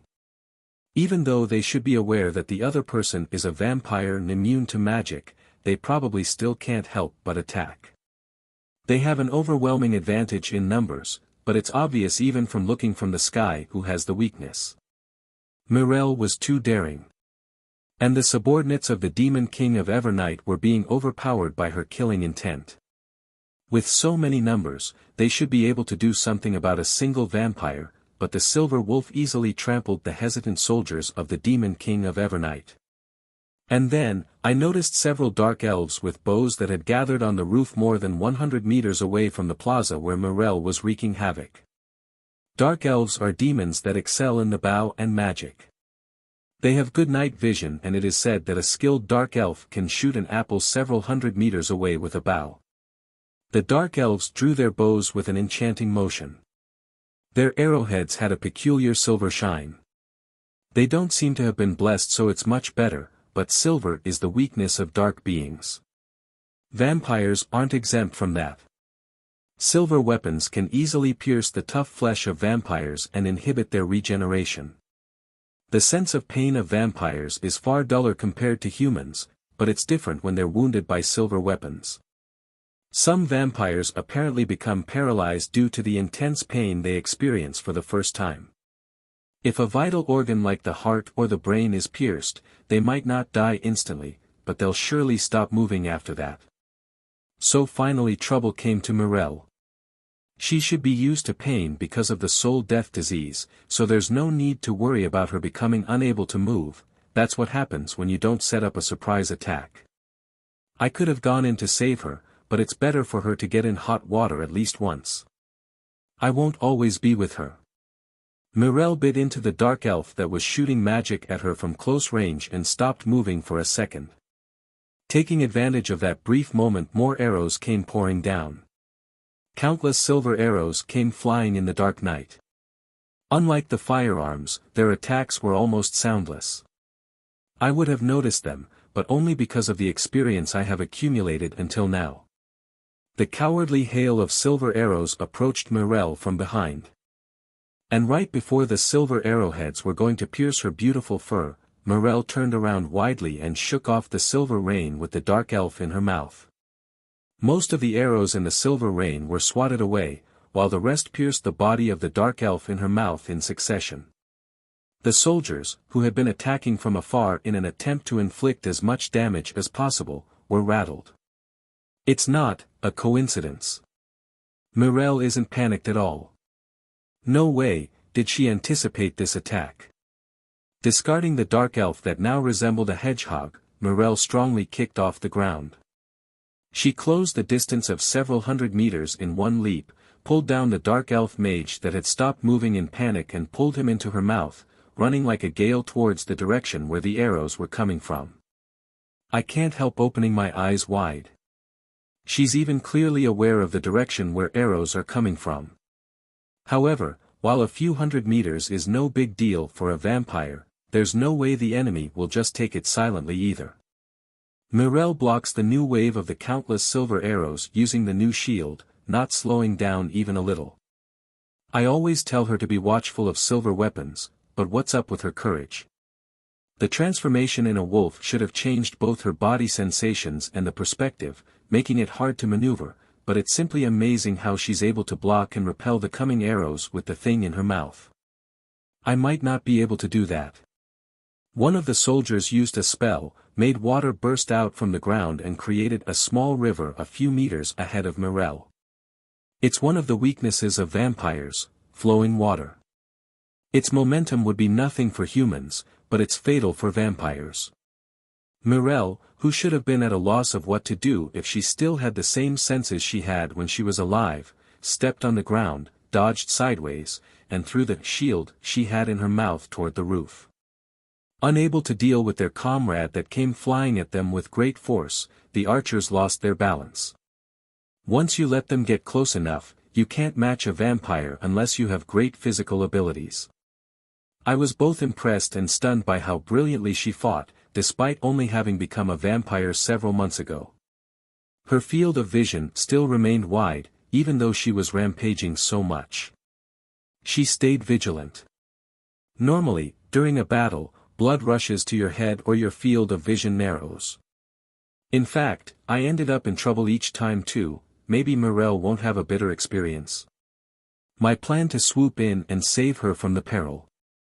Perhaps sensing their defeat, the underlings of the Demon King of Evernight scattered in all directions. Even though the numbers are still on their side, were they that scared of Mirelle? Mirelle tried to chase after them, but was stopped in her tracks by the muddy stream of water created by several mages. As a result, all that remained in the town were the remains of a tumultuous fight and the countless corpses of the subordinates of the Demon King of Evernight. In a moonless night that was as close to the true darkness as possible, the silver wolf howled in triumph, lit only by the bonfires that had flared up everywhere during the battle. She's really standing out. I frantically warned her in my head as I flapped my wings in the sky. That's not good. If you do something like that, you'll stand out and it's dangerous. It's really dangerous. Seriously. But, in the end, I didn't get to make an appearance, and as I was starting to have pitiful worries, Mirelle made a big detour around the river to avoid it. And, after sniffing the ground, she started running in the direction where the underlings of the Demon King of Evernight had fled, skull and crossbones. In the basement of the mansion, which had its windows completely covered with boards and was remodeled to prevent any sunlight from entering. I was listening to Mirelle's report on her return with a grim expression. Mirelle was wearing a fluttering dress that reached nearly to her feet, perhaps obtained at the stronghold she had attacked. Although it must have been her first battle and she must have run through the battlefield, her expression showed no sign of fatigue, with only a slight flush in her cheeks. In other words, you tried to sniff out the next stronghold before the scent disappeared. Yes. I was thinking of advising them to surrender after giving them a little scare, but, even though there were a lot of them left, all of them got away. Just to be sure, I kept watching from the sky the whole time, but Mirelle's rampaging was really spectacular. She chased after the subordinates of the Demon King that had escaped, attacking one town after another, to the point that I even started to pity the enemy. Even I wouldn't have chased after the enemy so relentlessly. I cleared my throat quietly and frowned. I didn't give you any instructions like that. Or rather, even though we have a very clear limitation like the sunrise. It's unbelievable that she managed to take down several towns in a single night. At the end, when the sunrise was approaching, even I, an observer, started sweating. The last enemies ran away without even fighting back. I'd probably do the same too. She's too much of a tomboy. Mirelle shrugged at my admonishment and said with an auspicious expression that was hard to believe came from somebody who went on such a rampage last night. I am sorry, but I raised the flag properly. I'm sure your prestige was properly conveyed, brother. No, I'm sure the prestige was conveyed long ago. It was conveyed so well that at this rate we might become the army of the silver wolf instead of the army of the white puppy. I want to scold her for disobeying the orders and taking risks. I want to scold her, but Mirelle's unscathed and as far as I could see from the battle situation, she was calm and had no problems from start to finish. Considering that I might not have been so calm in the same situation, it would be strange to scold her here. It would also be strange to complain about her loyalty. It would be as if I were envious of her. Did you not think that it was dangerous? I did not. Brother, they seem to be mostly mages, they wouldn't be a match for you. Mirelle asserted clearly. Carelessness is the biggest enemy, but, was she careless? I want to punish her for making her senior vampire lose his face. I want to strip her off the princess title I gave her the other day and give her the title of captain of the shock corps instead. Then, I think I'll leave defeating the Demon King of Evernight to you, Mirelle. Really? Mirelle's eyes widened and she broke into a smile. Why does she look so happy when she's being forced to do something troublesome? Please leave it to me, brother. I will engrave your majesty in them in 3 days.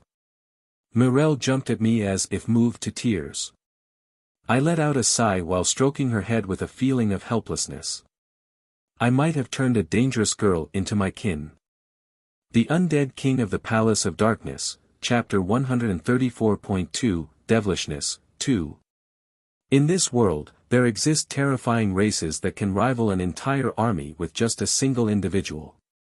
For example, dragons, which are compared to natural disasters. For example, high-ranking demons, who are representatives of the rebellion against God, and high-ranking angels who are said to be the representatives of God's wrath. Those beings that are often even mentioned in mythologies, are worthy of caution even for those that are called demons by the humans. And now, the faction of the Demon King of Evernight, that had taken down many human towns and was increasing its power, was being violently attacked by a single demonic being. An undead, a vampire. The abominable being that was both a human and a demon. The humans fear and loathe demons, but that doesn't mean that the demons themselves are on good terms with each other. However, it's originally impossible for vampires to attack demons. The undead instinctually seek out the souls of the same kind, and most of the vampires with high intelligence have long since been incorporated in armies led by the mighty undead demon kings, such as the Stake King, who have challenged the Order of Death Knights head-on. Even if there was a stray vampire, why would they attack the faction of the demons rather than the humans that are easier to hunt? The human towns that had been captured and put under their rule, were already taken back. The army of the Demon King of Evernight was powerful.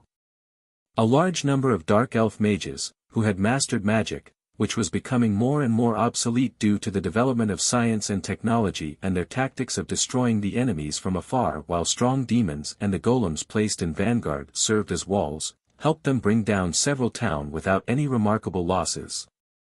Their offensive abilities were powerful, but the power they displayed in defense should have been incomparable to that.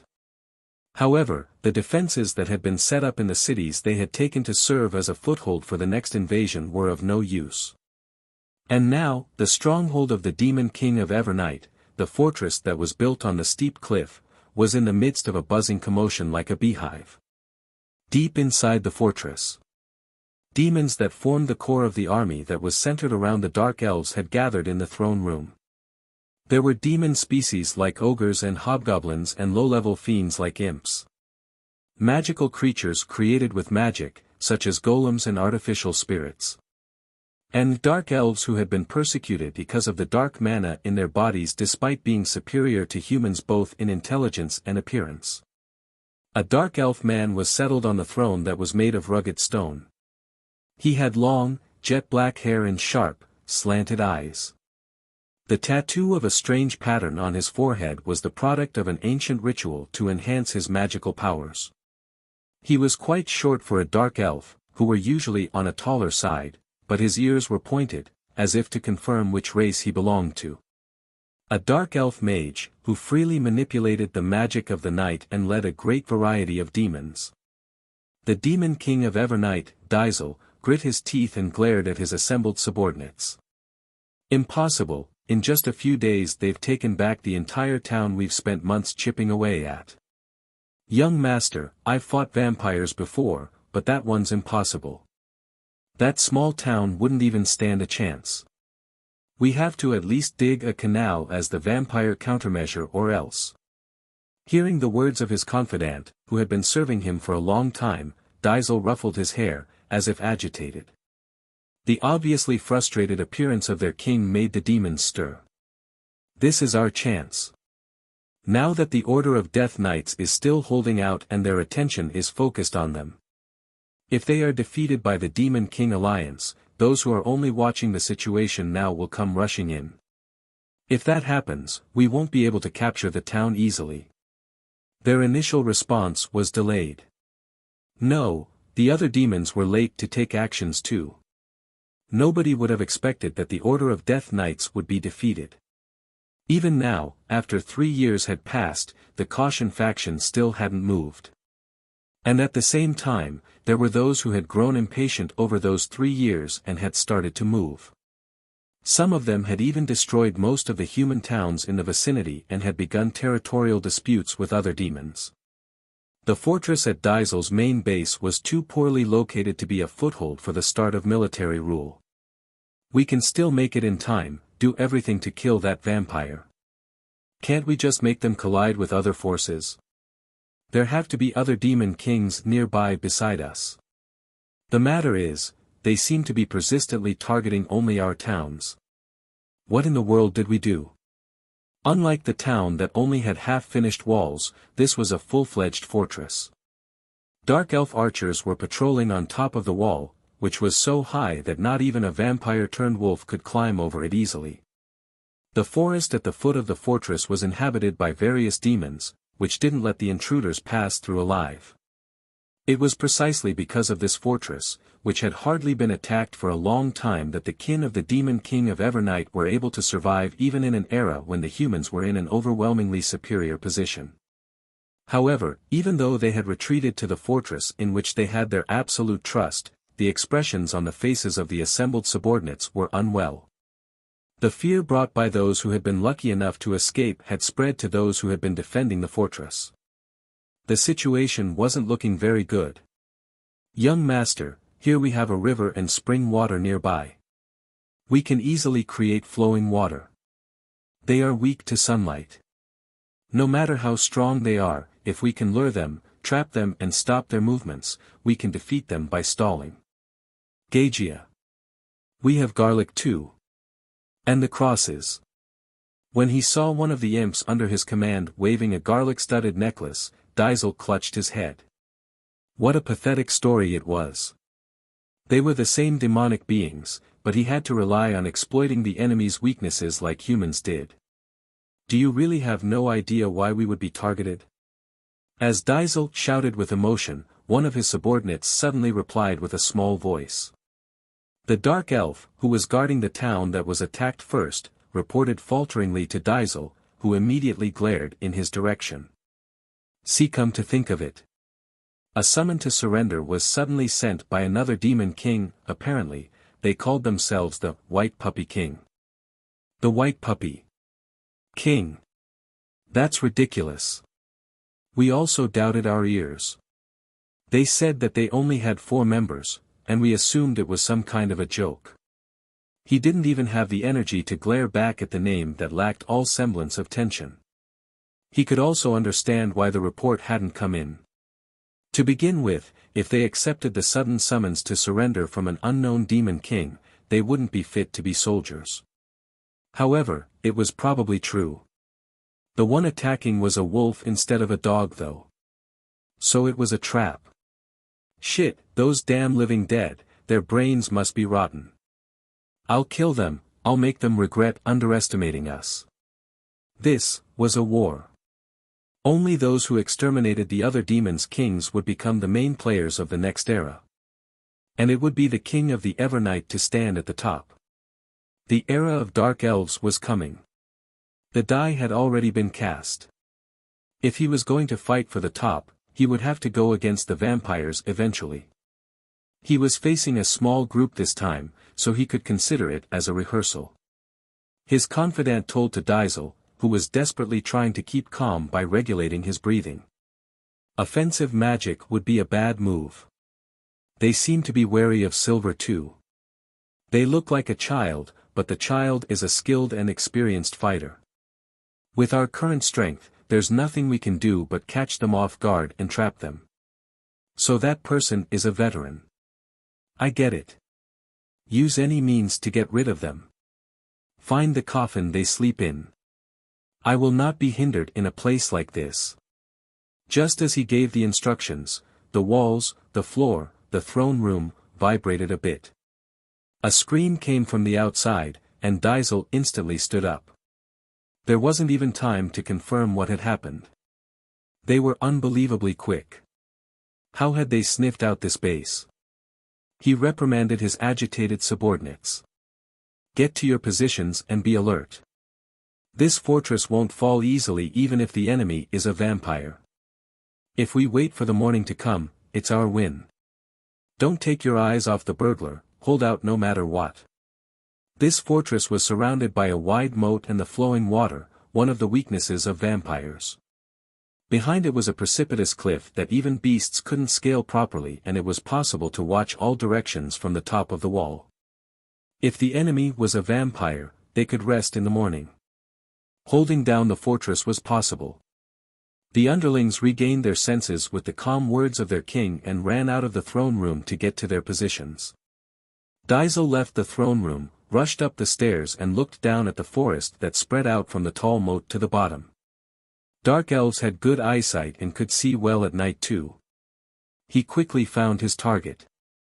That vampire was a girl with platinum blonde hair and an otherworldly air around her.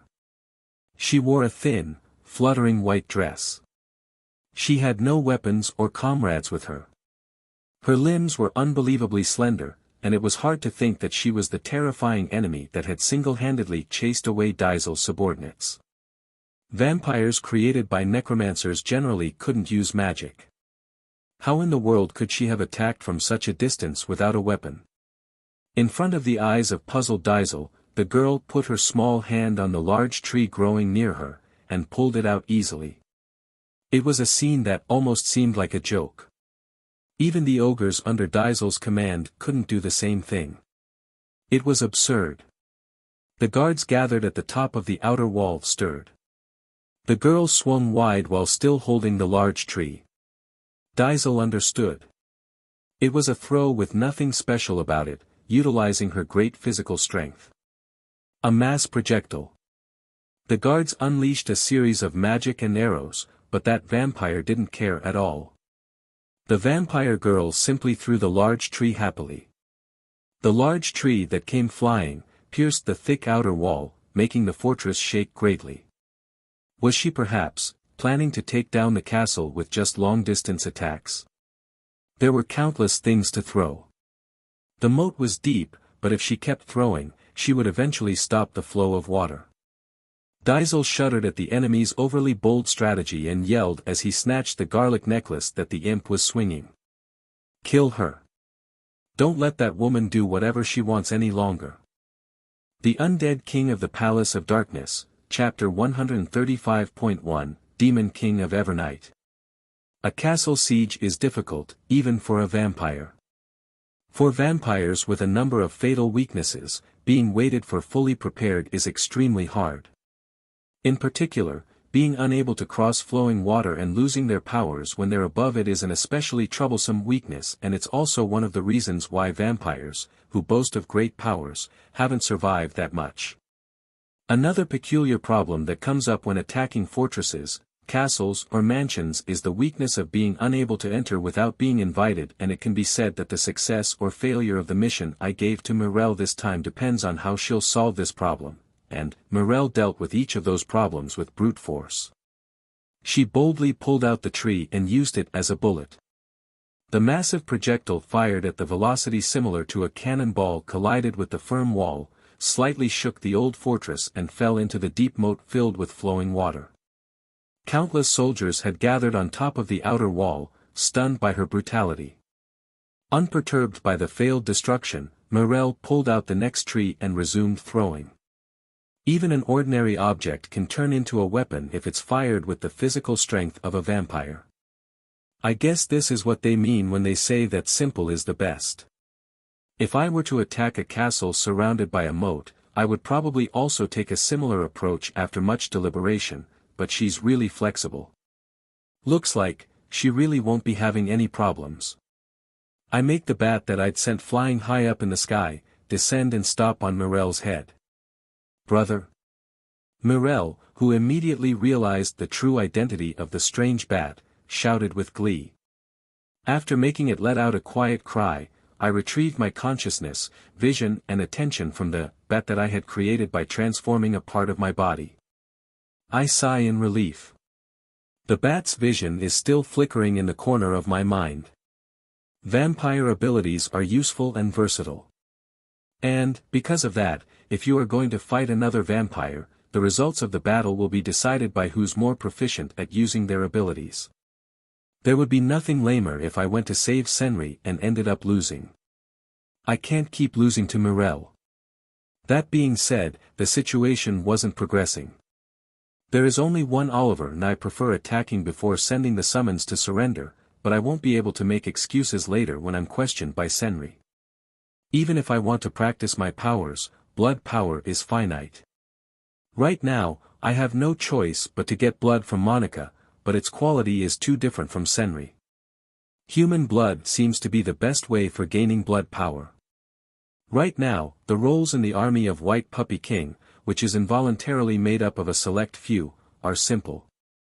Monica researches, Oliver negotiates and Mirelle threatens. And I can only do gymnastics. It's useless, Lord End.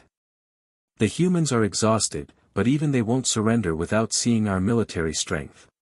Maybe I'll come with you for the next negotiation.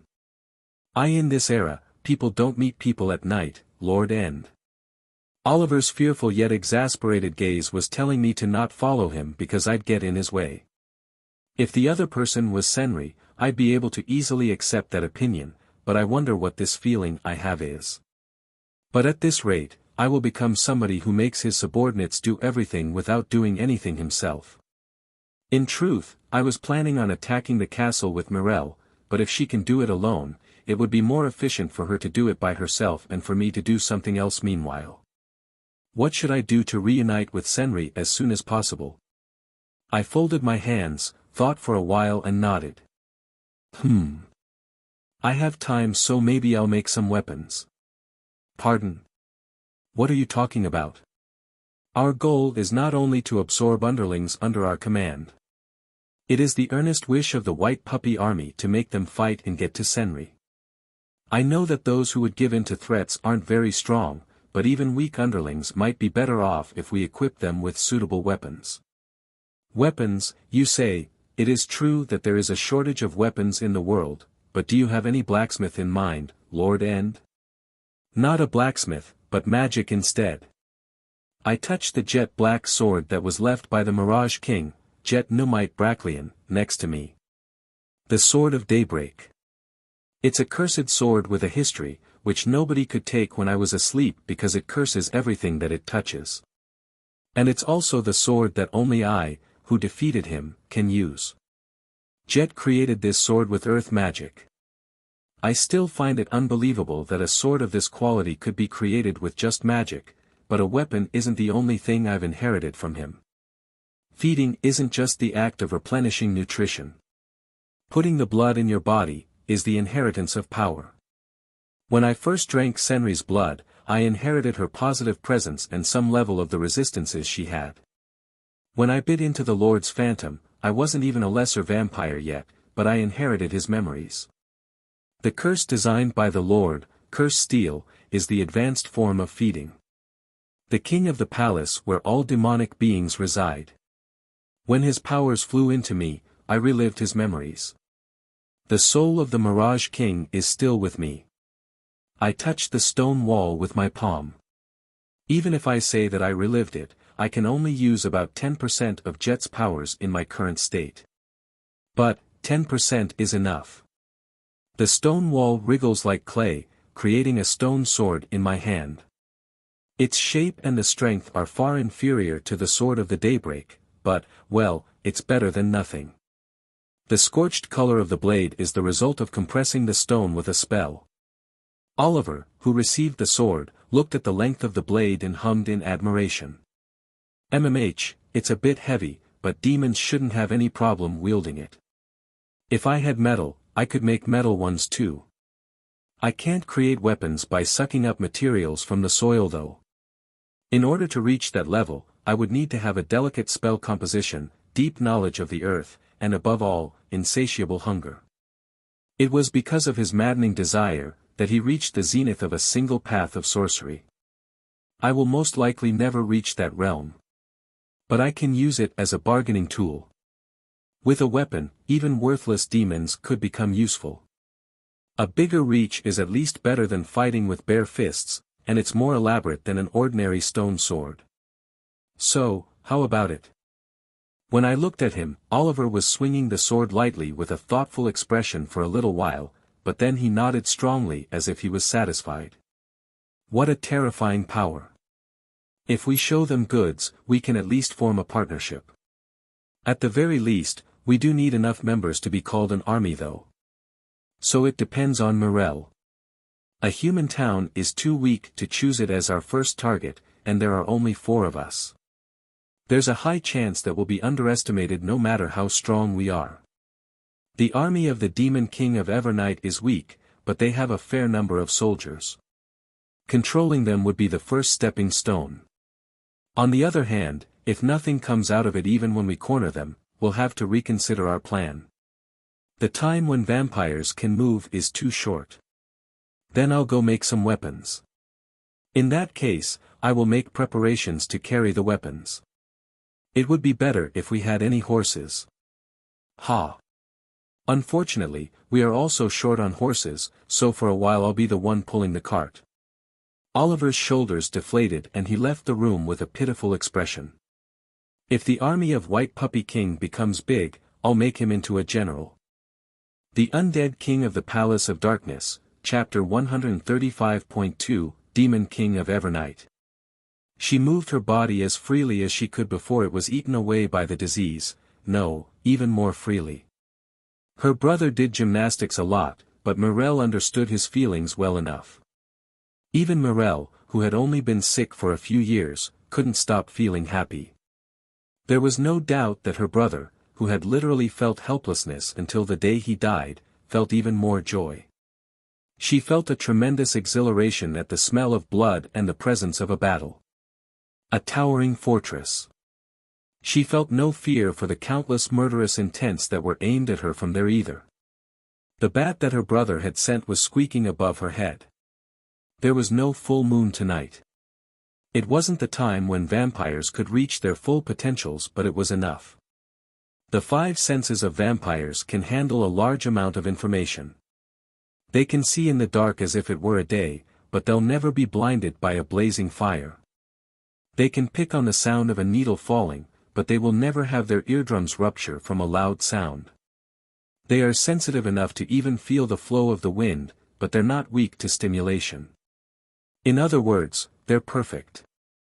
They have countless weaknesses, but if they take in the information properly and pay attention, they will never have to worry about surprise attacks. It seemed that her brother had continued to fight without caring about his body being harmed, but Mirelle didn't have such a philosophical view yet. And the aversion to being wounded was always in the corner of her mind when blood rushed to her mind due to her combat instincts, dampening them. She lightly dodged the incoming counterattack of arrows and threw the wooden cannonball. The castle wall made of stone was solid, but if she kept at it, it'd eventually collapse. The reason why Mirelle wasn't transforming into a wolf was partly because a humanoid form had more maneuverability, but it was also to avoid killing the opponents too much. She crushed a few towns in search of their main base and killed a little too much. If their numbers were reduced, the profit from incorporating them into their army would also decrease. It was one of the things she had to reflect on in the strategy against Demon King of Evernight. If she kept on throwing trees, the moat would soon fill up, the enemy would despair and start making noise. There was still a while until dawn, but she wanted to go home as fast as possible. Flaming arrows were fired and pierced the trees. They were trying to buy time by burning the forest and reducing the number of objects she could throw. It was an underhanded move. Mirelle pulled out the burning tree and threw it a little higher. The burning tree disappeared beyond the outer wall, followed by the screams carried by the wind. By now, the opponent should have become aware of Mirelle's intentions. "Brother, is it about time they tried using my weaknesses?" All of Mirelle's tactics were based on the information she had gotten from her brother. Imagination was her specialty. That was the only thing she could do when she was bedridden, but she never thought she'd be able to use it in combat one day. The bat above her squeaked in response to her question. It was so cute, that Mirelle couldn't help spontaneously breaking out into a smile. Transformation of separate parts of the body was something Mirelle couldn't do yet.